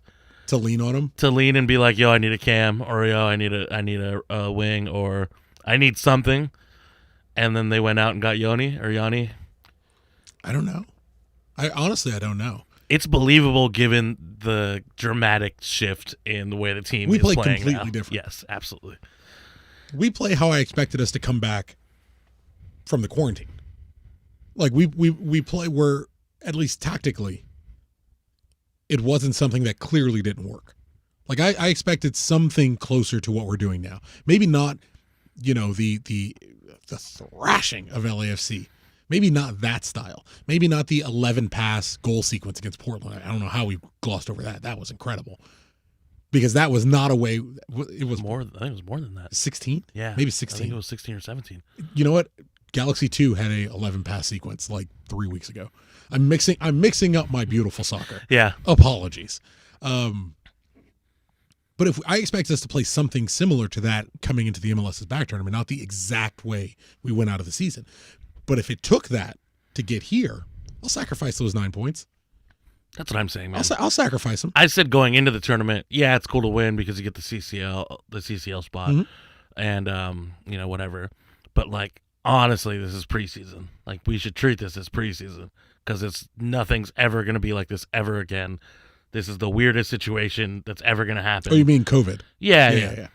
Like just the tournament itself, like the fact that we started a season, played 2 games, and then stopped, and then came back and played a weird tournament where we're in a bubble. Nothing like that's ever going to happen again. So I was The bubble is not. Oh, God damn, knock on wood. But the bubble shouldn't have to ever happen again. yes, one would hope, but nothing like that's ever going to happen again. This doesn't super matter. Like, it does because there's stuff at stake, but we shouldn't be like, oh my God, this happens. We lost 3 games in a row. I want to fire the coach. That was always my position. That was always my... But I would think the issue wasn't we lost 3 games in a row. It was the manner in which and we it's lost losing 3 to games. your rival in the fashion. Because Well, that's when I started to care. even That's when I was like, fuck. Having the coach come out and say the players quit on me. Like, that was the moment I'm like, well, then it's time for you to go. Like, you're the person. You're You the also one. look like you quit on the tournament. So Whether it's preseason or not, like even in preseason, I don't want a coach needing to come out and say, "Hey, everybody, quit on me." You know what I mean? Like that's still a mark for me where it's time for you to move on. Yeah. But tactics, he's in that legit category right now. Like, and hey, this is good form. I want to see it continue. I want to see it evolve. Yeah. I want to see what happens when Yoni comes in, because that's happening. I want to see how GBS has to figure out and believe the Galaxy will get rid of a coach if they can't do it. GBS has to figure out how to make Hernandez work. He makes Hernandez work, I'm good. If we got a $6.5 million player who's going to be here for 3 years and he can't make that dude work, then I'm still GBS out, because he has to make that dude work. He has to go acquire the parts to make that kid work. I hope it's Yanni. I hope Yanni is that fix. He should be at that spot, because it's gonna shore up the back line. It's gonna fix the defense, because now you just got Julian playing. Can I sidebar this conversation for a second? yeah, Does that kid run out of energy? ever. Does he run out of energy? Never. His engine is insane. He was sprinting in the 40th minute. I'm like, oh, fuck, this kid's going to be gassed in the 70th. And then I remembered he wasn't like an obese 34-year-old. So I was like, oh, he may be able to keep 85th minute, still running. Doesn't matter. 90th minute, still running. Doesn't matter. I love him. He's Pavel Nedved of MLS. That's amazing. Well done. Yeah, Shout out Mike I'll give you that. Although Mike Console probably doesn't listen, but shout out Mike Console. That's his favorite player of all time. Really? Yeah. He's a Juve guy. I respect that. Yeah. Weston McKennie to Juve? Come on. I still don't care about the U.S. men's national team, but come on. I'm excited. Getting closer. I'm excited for it. Yeah. But yeah, I mean, this is, I think just overall the night and day difference. And I mean, I don't know what you want to chalk it up to. What you want to chalk up the tournament to, whether it was players quitting, coach quitting, both. As an organization, maybe we didn't give a fuck about that, but we care now. I think getting a little bit of heat on your seat gets you to do some things that maybe you weren't going to do before. So yeah, I'm ready for it. You guys want to move on to some lineups for the San Jose game? I'm down with that. You don't change anything. You don't change anything? You keep nothing. Rolf on? You definitely change that. Well, that's the thing. In my head, he's always gone. Yeah. I would start Kai Koreniuk if it meant I never saw Rolf Felcher again. I'm absolutely with Completely fine with Yeah. that. I'd start Dunbar at right wing? Right wing. And put Julian back. I'm going to go out on a limb. Start Yanni. If he's available. If he's here, yeah. If he's available. I think. Well, I mean, we don't know. This is the thing. We don't know. But I think once he does get here, if he does get here, I think he has to do a 14-day quarantine. Well, that's what I'm saying. Like, the word was he got his visa like 10 days ago. And if there's rumors anyway that he's already here, maybe he's been doing that quarantining since he's been here. So like if he's available versus San Jose. Yeah. I doubt he is. I'm a big fan of the slow play.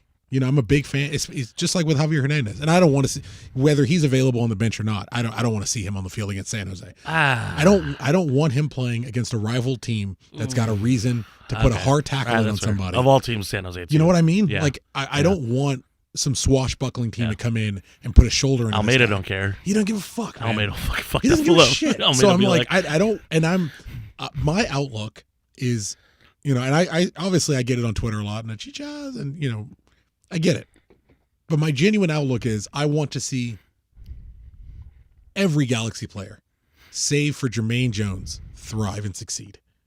When they come in, I want to see them be that guy. Jermaine Jones came in with a cloud that was unclearable. And it wasn't even his fault, but it probably was kind of his fault because he knew that. Fucking number. He knew that wasn't his number. Yeah, but it should have been offered as. But that's a whole separate. That's a whole separate issue. Okay.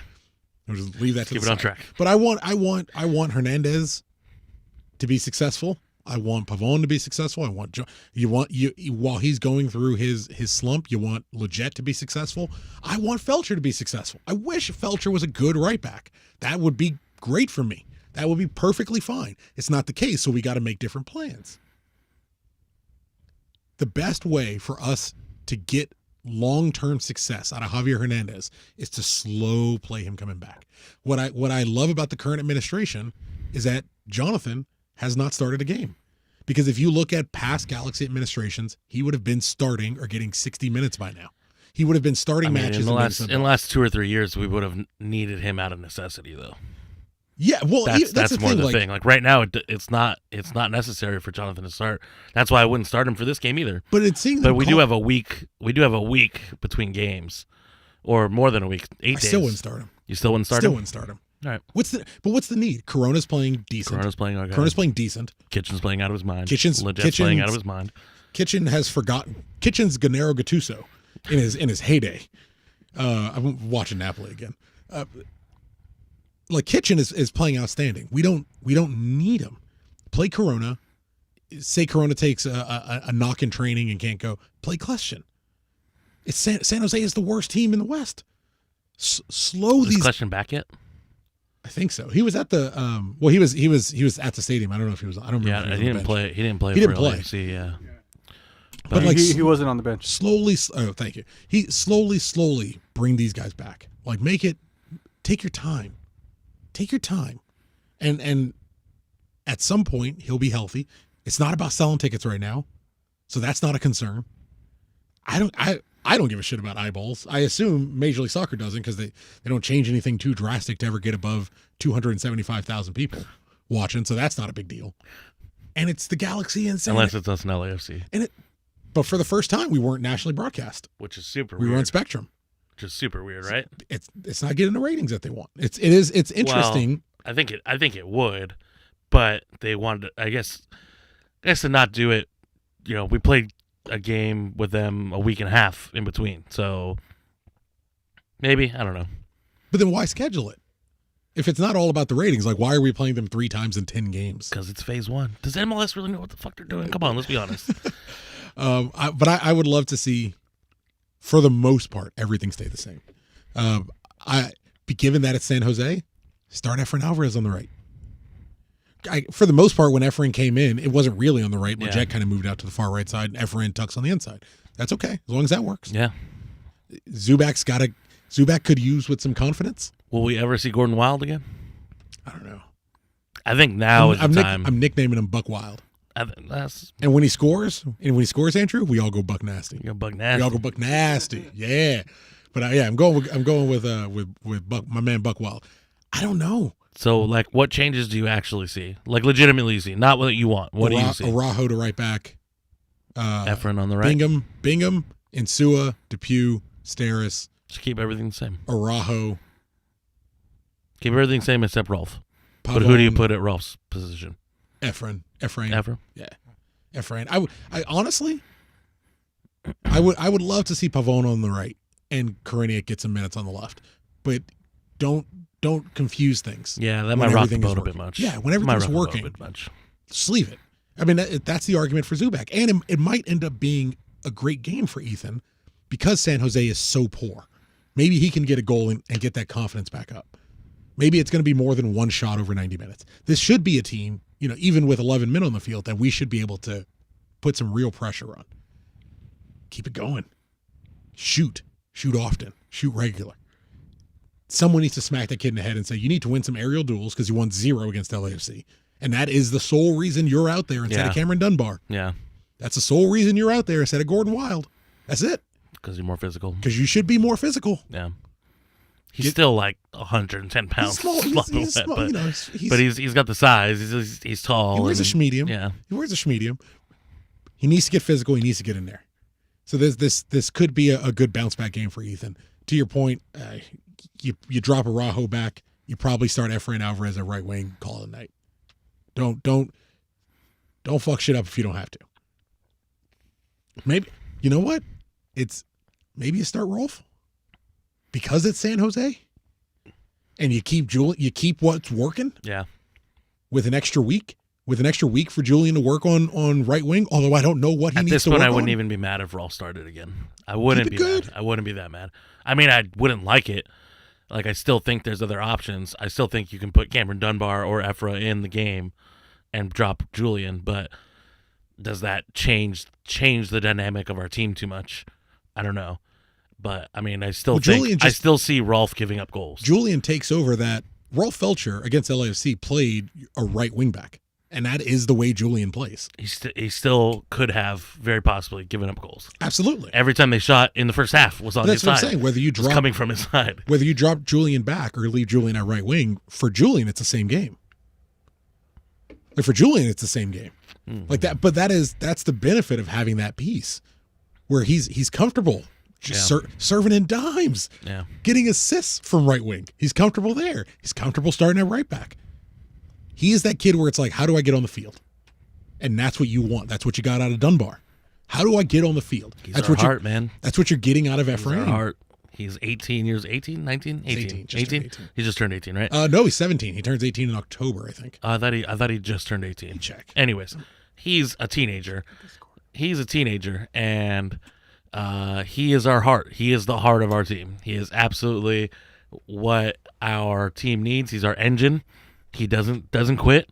I don't understand how we haven't had that previously to him.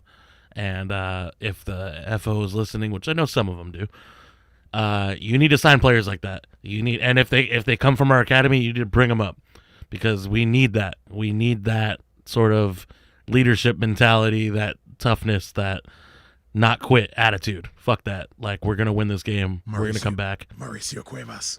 Mauricio.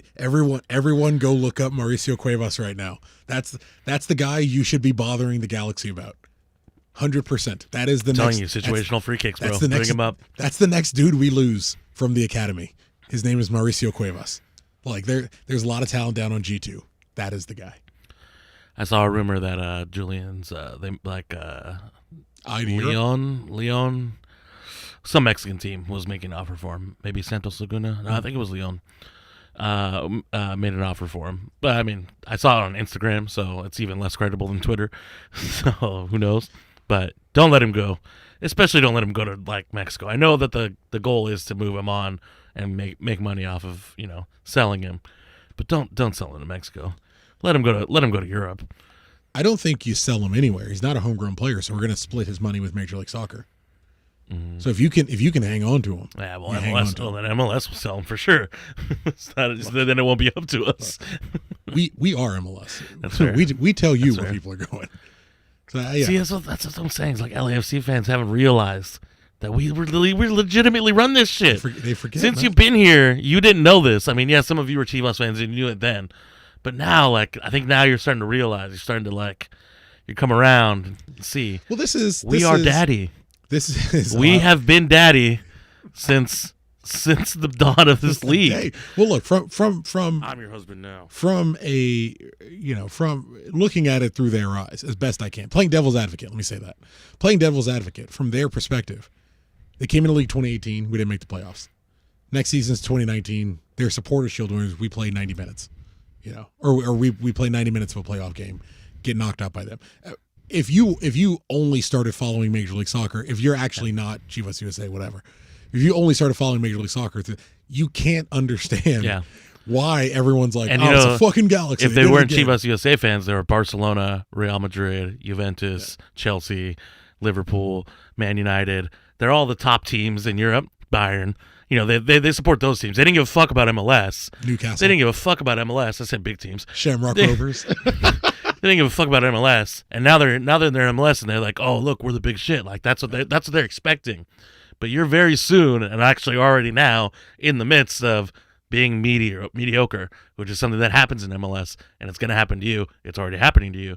And they're going to leave. They've wasted a lot of money. They've wasted a lot of money, and now they're having injuries. Yeah. So I mean, it's going to be rough going for them. But fuck them. Yeah. I think overall, you got to be confident going into San Jose. Got to be expecting 3 points going into San Jose. I mean, San Jose played us tough when they played us here. Yeah, they did. I would say we were lucky to get out with that win.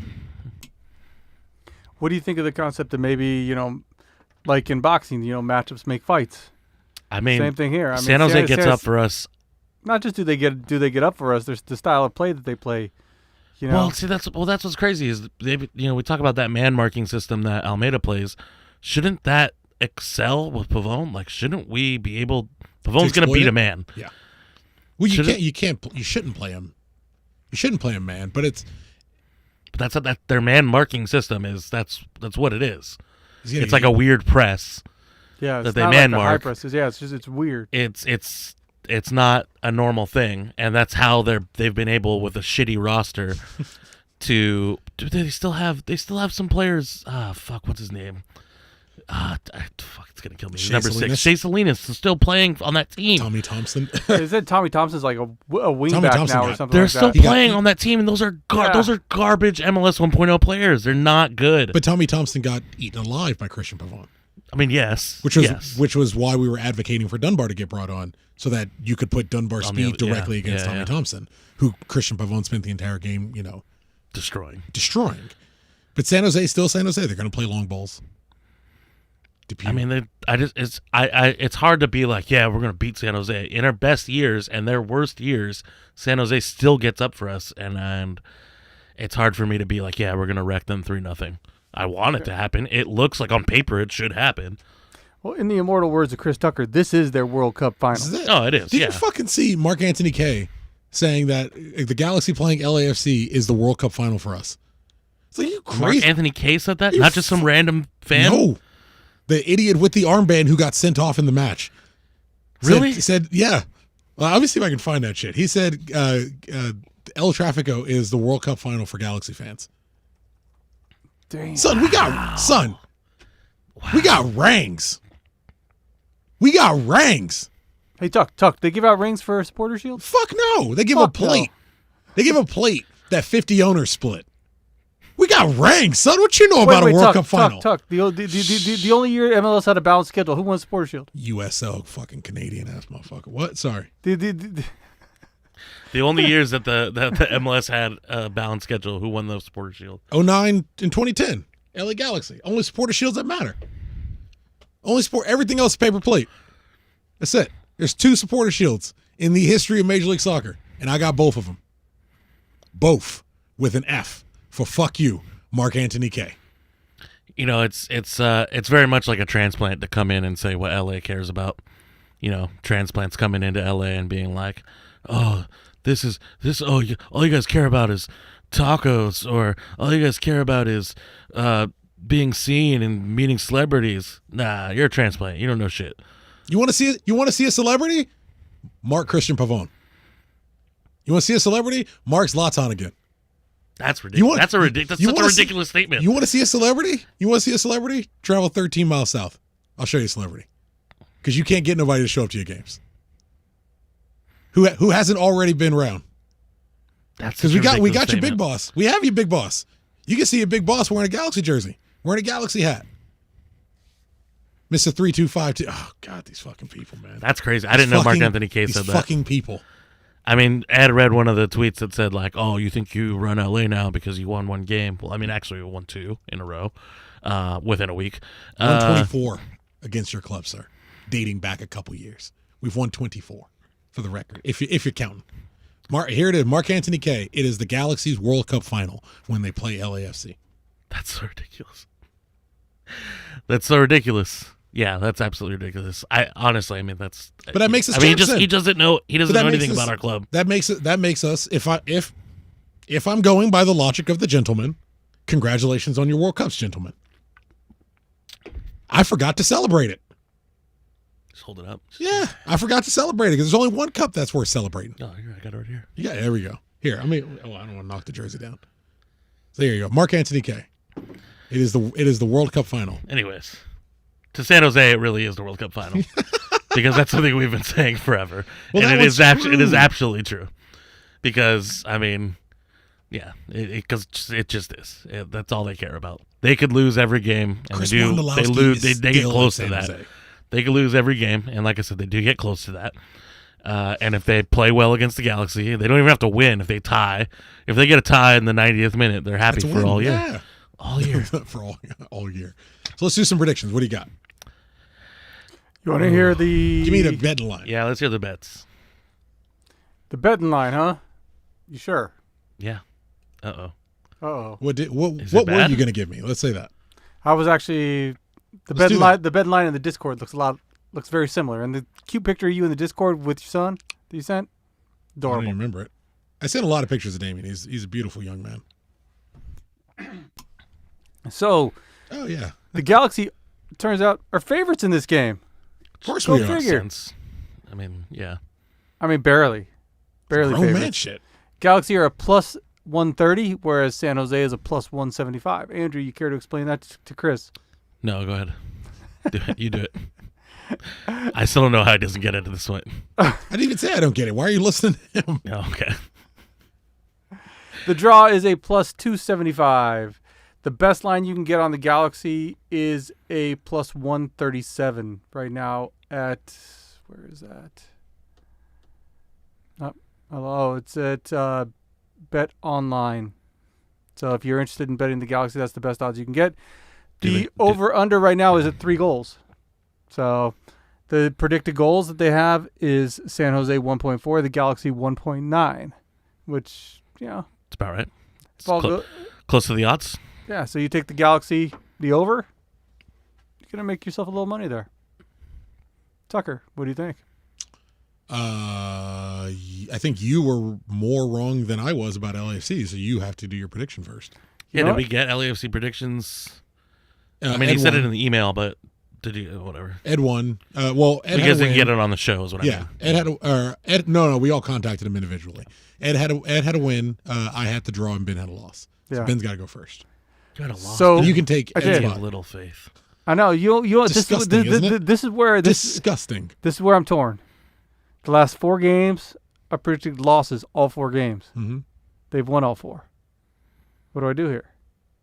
Do I change that? Are you a superstitious person? You got to take that L. He's religious, of course he is. You got to take that L, baby. You got to take that L, baby. Yeah, I think the same. But you know what? Last 4 What would games. Jesus do I've in also his bet? he'd go with Vegas. That's a smart money right there. So that's what we're gonna do. We're gonna go with Vegas. We're gonna take the smart money. We're gonna go with the Galaxy 2-1. I love it.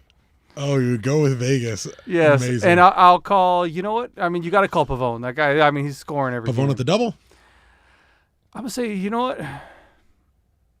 I'm gonna say that. My man. I'm gonna say Zube gets one. My man. I'll go with No, Zube. that's dumb.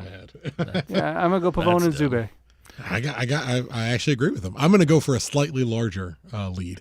I will take Galaxy 3-1 over San Jose. Fuck it, San Jose. That's the thing. San Jose always gets one of those. They always get one. But I'm gonna say G-Men go strength to strength. 3-0. Whoa. 3-0.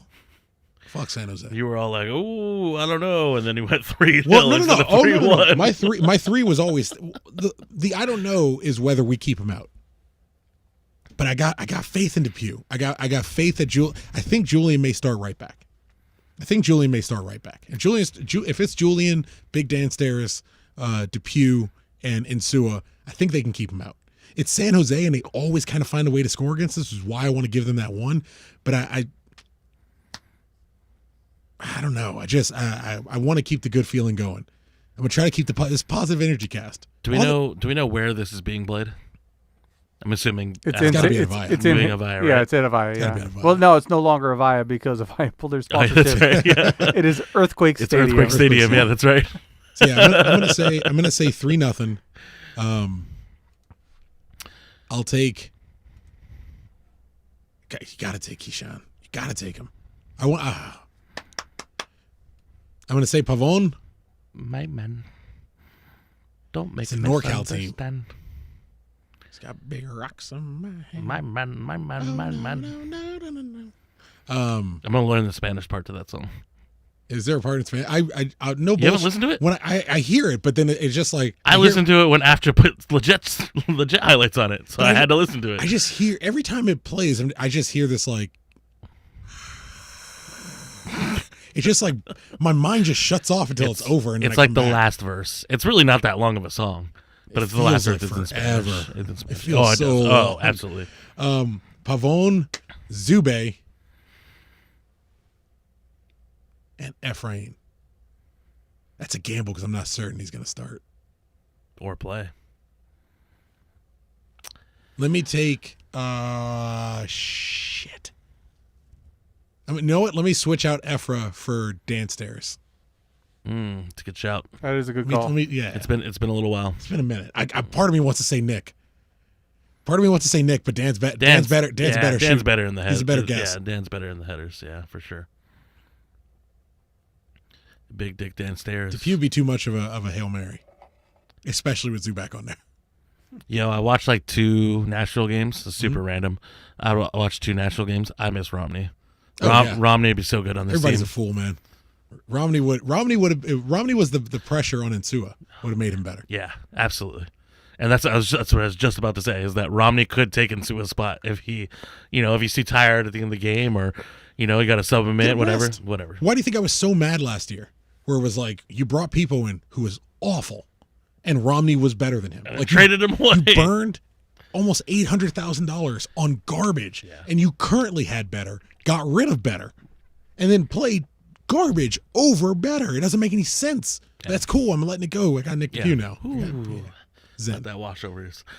So we'll let you take the Ed spot. I'm gonna go pessimistic. I'm gonna be that guy. Oh, really? Dude, I've been to San Jose too many fucking times and lost. Yeah, but we're not going. I know, but I've fucking been there. I've seen it live. I've seen it in my own eyes. I can't. Hey, if there's a KFC, we can go up there and post out. It's KFC. That didn't end up happening. I don't know if you heard about that. Oh, it did? Yeah, it didn't. It did not. It did not. They didn't show up. I'm gonna go 2-2. And I'm gonna call the San Jose goal in the 90th minute. Because that's what happens. And I'm gonna go Pavon Leggett.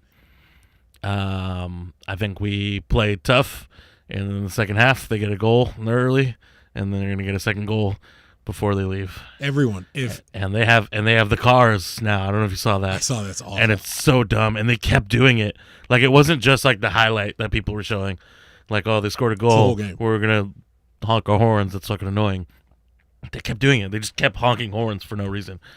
If the score is 2-1, Galaxy lead, and it's like the 80th minute, I want everyone to log on to Twitter and to tell Andrew to go fuck himself. I mean, you can blame me, Because but it's his fault. If this is what fucking happens in this game, okay? Don't blame me. If there is a 90th minute San Jose goal, you're never coming. Don't blame me. And if it's by Shea Salinas, I mean, Andrew should get kicked in the balls. Myself. You should just kicked in the balls. I'll come back. No, that's what I'll happens. just kill myself. If it's Salinas, you come back here next Tuesday or Wednesday, whatever we're going live. You sit in your chair over here and you get kicked in the balls. So I just want to toss this out there. It's the fucking worst. I've stood. You've never. What are you talking I've never about? sat in a bus. The majority of the San Jose away trips I've been on, the Galaxy have because the majority of the away trips we go on, they fucking lose or get tied in the fucking 90th minute. Ugh. Oh, it's rough. It's fucking rough. It's. How have you not done a bus to San Jose? It's criminal. It would have been this year. Criminal. It would have been this year. Also, no, it wasn't. He was going to fucking drive. Yeah, we had plans this year. Yeah, you guys had planned on driving, right? Well, he was going to get you were going to like a Winnebago, right? Yeah, we were going to get an RV. We were going to get stoned and just like. Yeah, we were going to get an RV and take a listener up and Take a listener up. Yeah. That poor listener. We're going to bang him. Oh yeah. And then we're going to bang him. We didn't say we were bringing him back. We said we were taking him up. Whoa.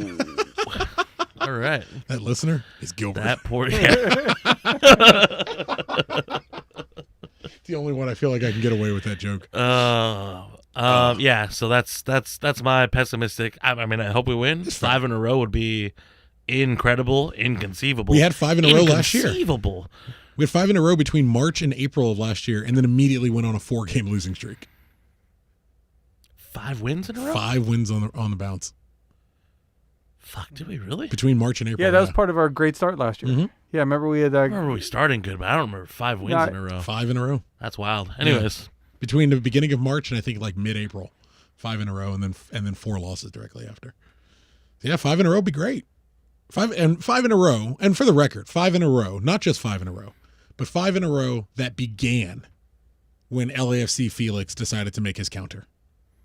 Because that's the thing that mattered to me, to petty small people like LAFC me. Felix. You don't know this kid. That's the one who. So I know he talks a lot of shit. I know who he is on Twitter. Talks a lot of shit for being an idiot.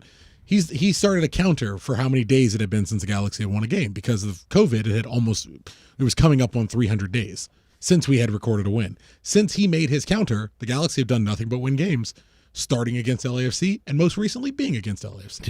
Did you see there was there's like a bot account that did LAFC win, right? Yeah.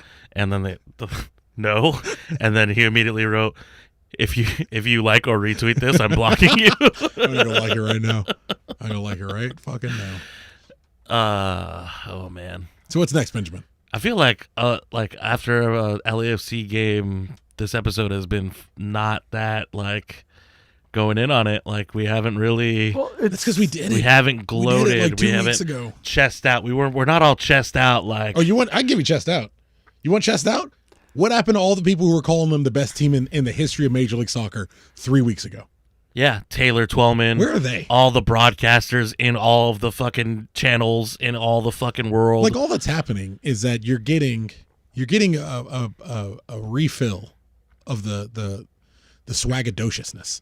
I think as a fan base we were so low coming out of the MLS's back tournament that even as these wins keep happening, I think people are talking themselves out of why it's been so good, because you keep waiting for the other shoe to drop. Yeah, and it doesn't seem like it's coming. And San Jose is another win that seems likely. It would be 15 points in a row. I honestly think we would have beat Seattle on 2 days rest. We would have been at 18. We'd be going for 18 points in a row. I don't remember the last time we had 6 wins in a row. Like 5, I looked up pretty easily, but 6 wins I can't recall. Did when you we had know 6 that we wins. won 5? I year? looked it up after Yeah. the. See, I didn't know that, and I it wouldn't have guessed that. It felt like it was years ago. Yeah. But I remember a hot start. I don't remember 5 wins. as soon as I looked it up, I felt foolish for questioning Zlatan Ibrahimovic, because I was like, when's the last time we had 5 wins? Oh yeah, oh that's right, oh that's right. God played on our team. Yeah, I forgot about that time. Well, presumably like closer to Satan. I remember when Lucifer showed up and just started smoking everyone. I was incorrect for having doubted him. I should have assumed at the latest it went back to late March 2018, and that's when a 5-game streak would have existed. Benny, what do we got next? Lightning round. Lightning round. Let's do it, sir.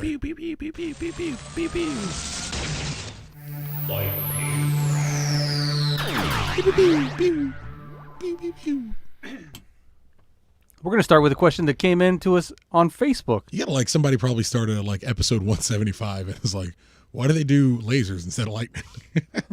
Just run with it. I've been saying that since we did this. No, the lasers came.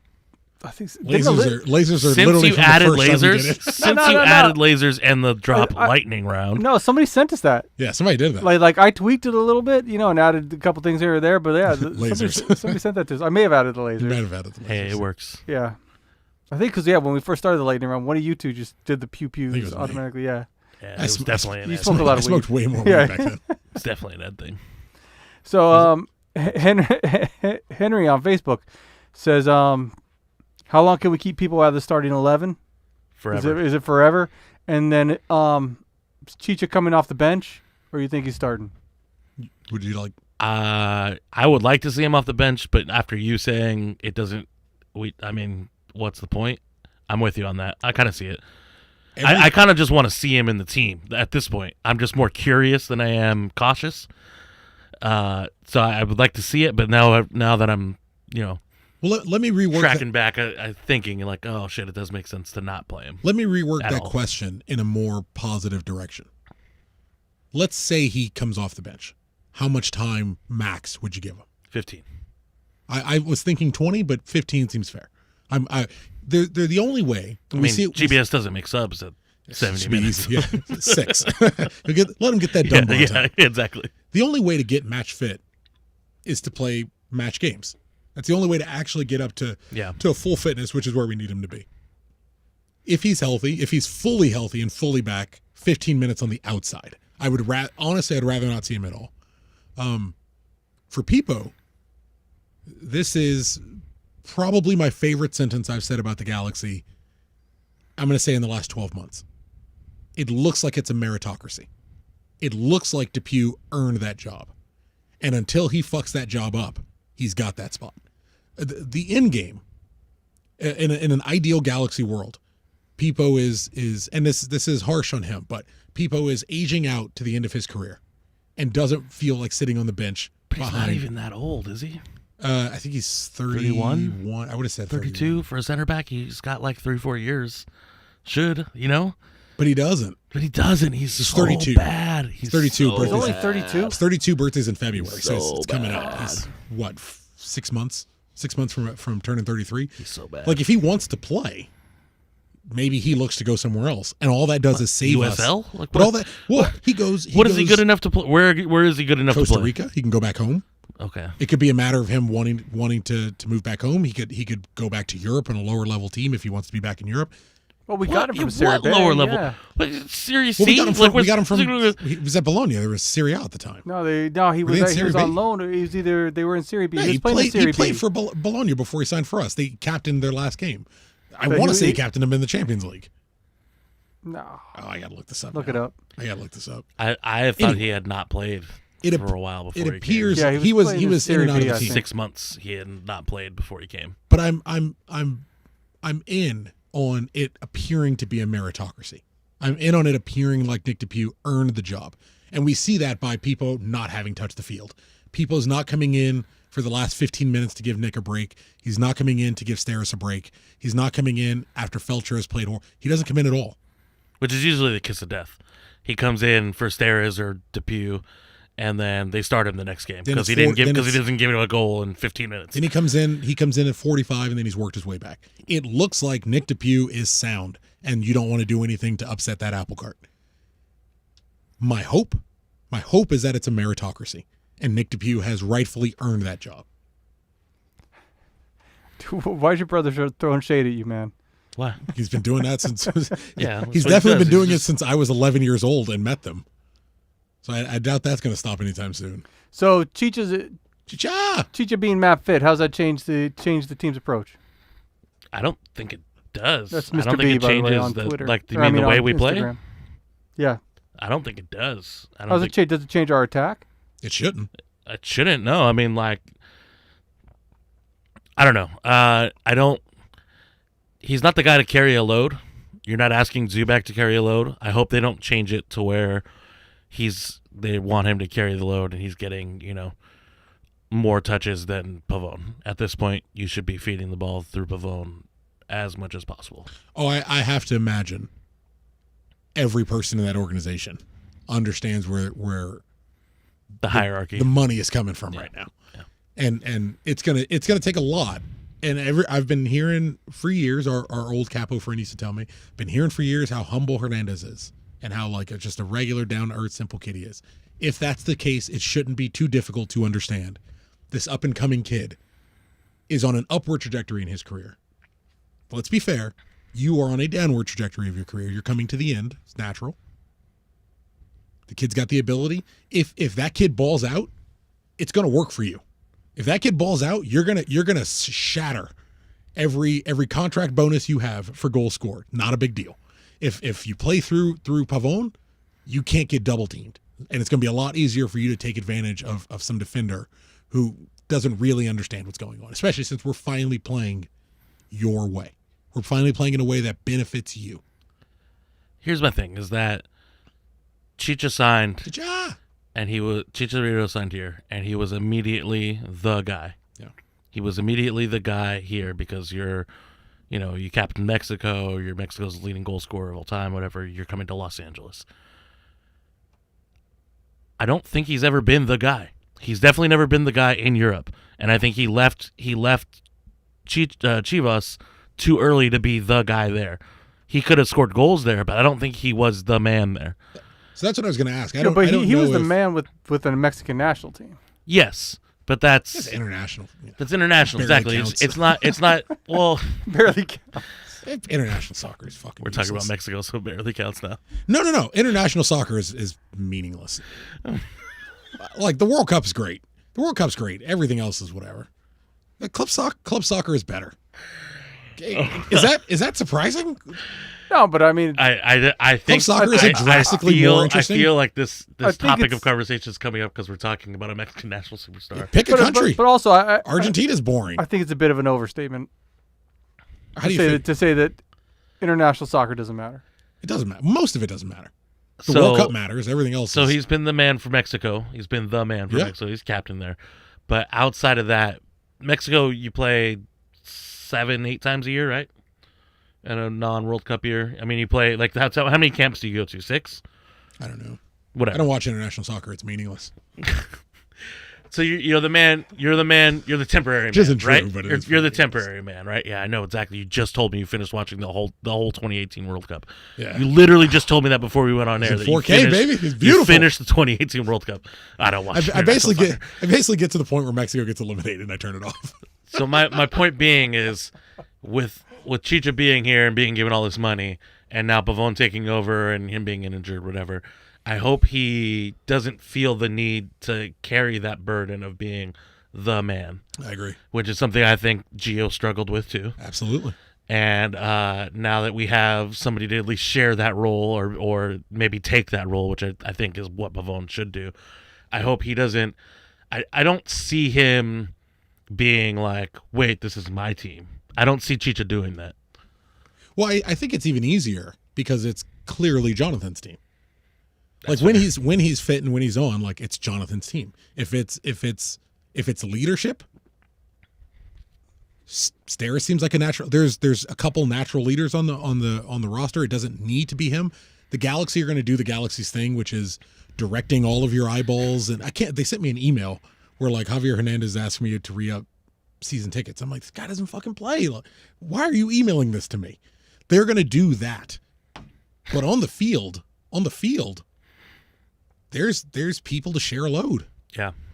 It sucks that he has to be the forward. It's either him or Ethan Zubak. But even regardless of play, I'm talking about like the pressure of being the guy. I don't think he has to have that, and I hope he doesn't feel that. Hey, I'm the guy. If I don't score, we don't score. Yes, kind of. I don't think he's going to be that person. I hope not. I hope not too. No, from his perspective. Yeah. No, he doesn't seem that way at all. Doesn't seem like that. Yeah. He seems, and I don't know him obviously. But from what we've seen in interviews and watching him play over watching the years. his youth, well, even just like, I'm just seeing like his personality because it's beyond watching him play. Watching him play, yes, he's very team oriented. He, from what we've seen, even just with the Galaxy in the 5 games he's played, whatever, 3, 4, whatever.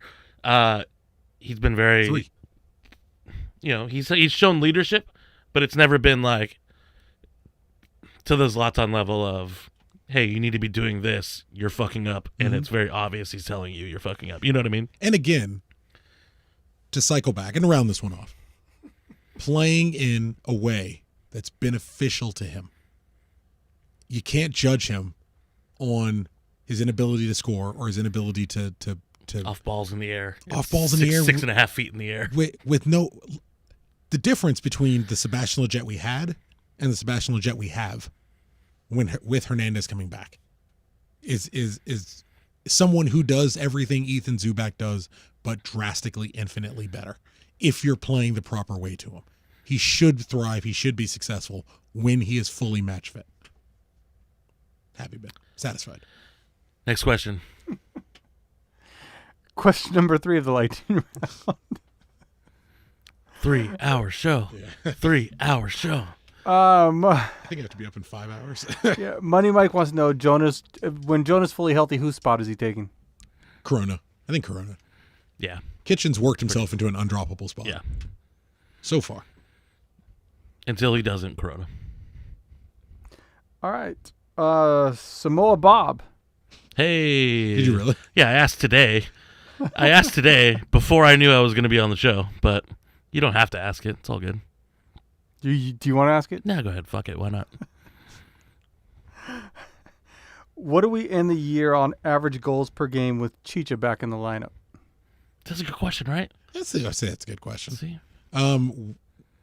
Just starting from when he comes back, if we're playing the way we are now, I think your over under is what, 2?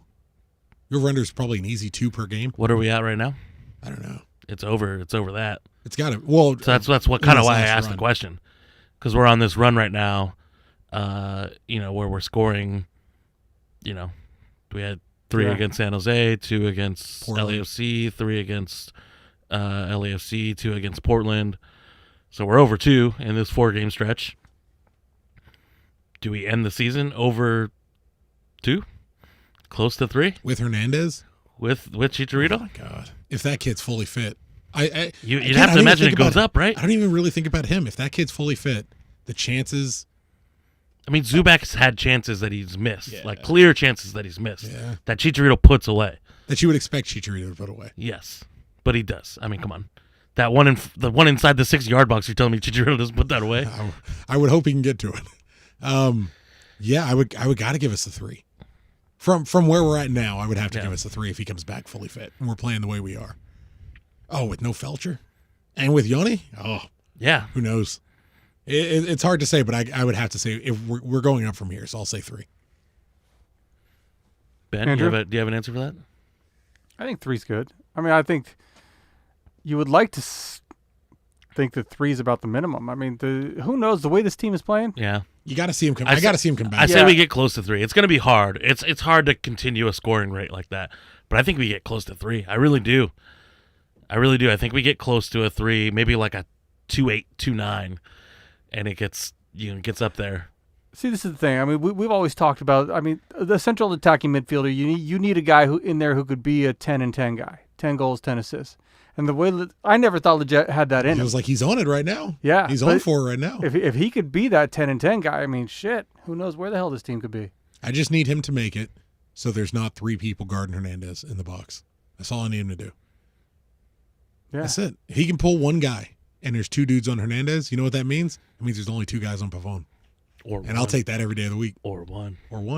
And they can't guard Yoni. Let's get it going. Let's make it happen, baby. What's next, Benny?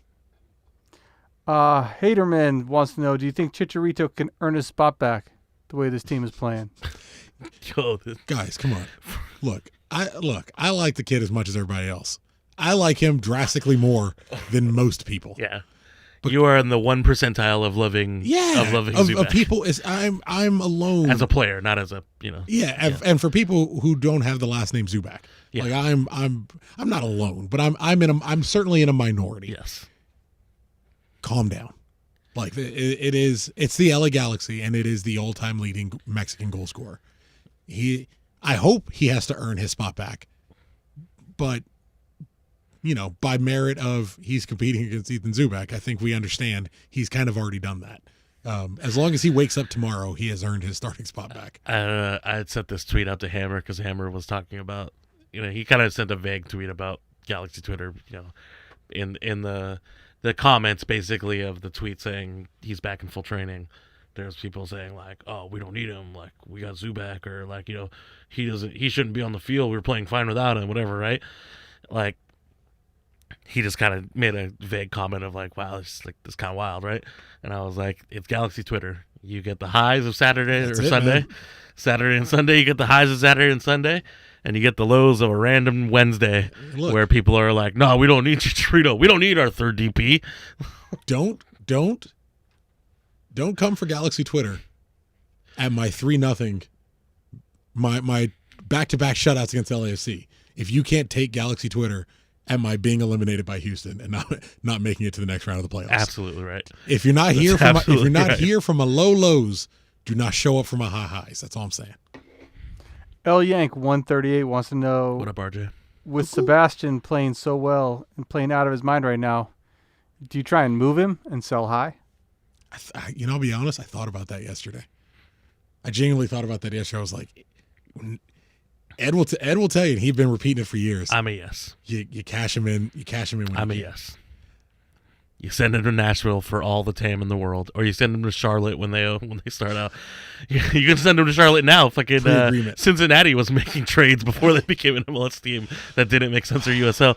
You send it to him now. You send him to Charlotte now, and you get all the money in the world, and you get all that extra TAM that they get, and you turn around and you go to South America and get somebody for $200K. It's hard, man. He solves a lot of problems if he's good. Yeah, but you're telling me that DTK with his Mexican connections and Dutch connections, he's an GBS and his Argentine connections. We can't find a better cam. He's domestic. He's a domestic player, man. You can't find a better cam. I would assume You can't find a better cam. He's hotter right now than Fabio Alvarez ever was on the Galaxy. Yeah, but I mean, Fabio Alvarez couldn't play more than one half. But of the experience, it was always weird to me. Of the experience I've Apparently had, he's balling out in Pumas, by the way. Hey, but you couldn't do it. But can you do it on a cold night in Chicago? Nah. I have one example of them signing a foreign attacking midfielder, and it did not work out to the level or current of the guy we already had. I don't want to be caught in 8 months with Leggett having cooled off and being like, "Fuck, God damn it! I wish we could have sold him." But at the moment, I don't know, man. I got to see him with Hernandez. If him and Hernandez ball out, you got to leave everything the way it is. That's fair. If those two ball, you got to leave it. That's fair. I don't know. I just think that, what did we get for Areola? Did we get 500,000 in Gam and Tam, like split or whatever? Mm-hmm. You got to think if he's balling out. Oh, if we can get 5, if he's balling out, we can get more than that. We can get more than that for Leggett. But then what do you do? Because he's a brand. He's also a brand. He's a brand. He is. He's a brand. He's dating Becky G. He's only she was in the Power Rangers movie. He comes with Becky G. So yeah, he's a brand. I mean, if he goes to another city, let's be honest, she's probably breaking. He's only accepting transfers to New York. That's only New York and Miami. Yeah, but she's LA based anyways. She makes terrible music. She'll go. Send her to Nashville. Let's get her in some country. Yeah, let's do it. Let me answer it this way. I'm really glad I don't have to make that decision. You know how much slower that My Man song would be if it was a country song? My man, my man, you don't make understand. My man. I like the Anyways. What's the next song? I need to move on from this. I kind of honestly think we just end it there. I mean, that was like the perfect ending right there. What's the next one? Alberto Diaz. He says, "Is there any way to structure Jonah down to Tam so we could sign another DP winger?" Yeah, figure out a way for him to agree to take $500,000 less. Is it that much? Yeah, I thought it was like 3. What's that? He's at 2.3. He's at $2 million. What is it? I thought the threshold was 2.1. I thought it was 2.1. Threshold's 1.8 or 1.7. I thought the threshold was 1.6. Oh, you could be right. If that makes sense, then that makes his numbers right. If he's 2.1 and it's 1.6, you still got to figure out somewhere between 400,000 and 500,000. When is his contract up? I mean, you tell me. I mean, yeah. You call your people and you find that out for me. You got more people than I do, dog. Hey, that's not true. Well, I mean, there was rumors that he had signed. He's mentioned having signed an extension. He's talked about wanting to stay here for the rest of his career. Yes. Honestly, I don't really think any of us know. Yeah. Well, we can all say that we don't know. We can all say, well, no, not us. I mean, like of the independent Galaxy coverage. Oh, for sure. I don't think any of us know. I would hope to know. Josh? I don't. Josh? I honestly don't think he knows. So, I don't know. But you would have to find a way for him to sign an extension where he is willing to take some less money for the rest of the team. I'm basing this off nothing. Okay. No information behind Capo it. Supremo breaking news is what we're hearing. I am basing this off nothing, but I can see him being okay with taking less money and staying. I like to think maybe not 500,000. That's a lot. That's a lot of money. That's a lot of money. It's a lot of cash. But I can see him if we're close. Say they bump the threshold up next year, which is they won't actually. They just got rid of Tam before. Yeah, they already. We're in a holding pattern because of COVID. So let's say the threshold gets dropped or gets upped. I can see him being okay with. Like losing the tag or only losing like 150? Yeah, losing less. I can see him losing some money. If it's close, it's 200. How about he takes. You can just be like, yo, look at this guy, Romain Alessandrini. He kind of fucked up and was asking for too much, and look, he's playing in China now. And he let's be more positive. He doesn't even like it. You take a $1.5 million deal. He's having come get me Instagram posts. Like, come on. That's really it's thirst trap posts. You take $500K less. And we're going to set you up with this new sponsorship deal. Yeah, that's what I'm saying. With AEG selling whatever, and somehow you're going to make another $600,000 out of it. Yeah, I don't know how they don't swing more of those deals. You're honestly. headlining Coachella every year. It's not on the actual billboard. Yeah, but here's the extra $250K you're missing. And it's socially distanced, so you get to do it from home. Yeah, it's easy. there's got to be ways. I would imagine I like to think at some point it gets done, especially if we end up keeping Pavon, because now we're locked into Pavon, JDS, and Chicha. And if that's not enough, then what do you do? How do you evolve your team to get better? You're stuck, and you're stuck for at least 3 years. Yeah, and the way MLS looks now, like MLS could be very different in 2 years. Oh yeah. And MLS to be stuck with a DP. MLS will definitively be very different in 2 years because we will have a new TV deal.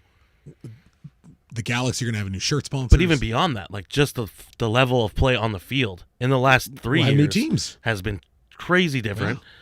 Yeah. It's MLS 3.0 or 2.5 or whatever they're calling it. It's definitely different than what it was.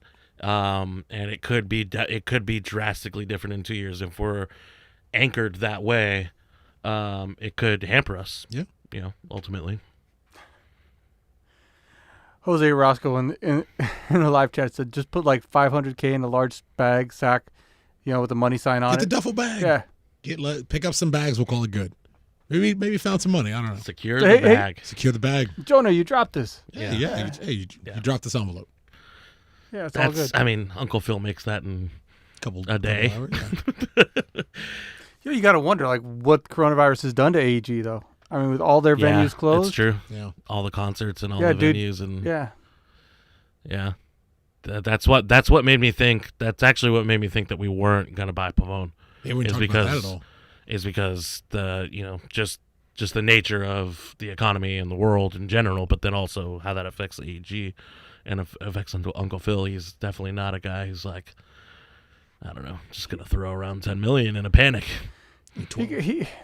He just Somewhere between 10 and 20. 12. Dude, all he got to do is go to Switzerland, get a couple of those gold bars out, Keeps them all in Argentina Yeah. because of the history. That's it. That's all we got, gentlemen. Are you sure? That's it. That's all we got. Did you ask on Twitter? No, we didn't. So, excellent. Andrew, thank you for coming in, man. No problem, We appreciate it, especially last minute. Yeah. Always there in the moment for us. Whenever we need you. I'm not working. Fuck it. It's easy. Although I ain't got shit to do right now. I follow you on Instagram, man. I'm loving seeing how happy you are. I don't know what you're talking about. Pure unbridled negativity is. You love that woman. I don't know what you're talking about. Have you guys exchanged that? I love buckets. That's all I know. Is that what you call her buckets? No. We keep getting buckets from the Hawk. And so she doesn't want it anymore, but I'm the one who goes picks it up, so I keep getting buckets. You guys just go to the bar and pick up a bucket of beer? No, they have weekly pickups. And so, it's a michelada bucket. So it comes with a michelada mix and 6 beers. Oh, shit. That ain't bad. Yeah, if you want to support local business, the Hawk, Boom.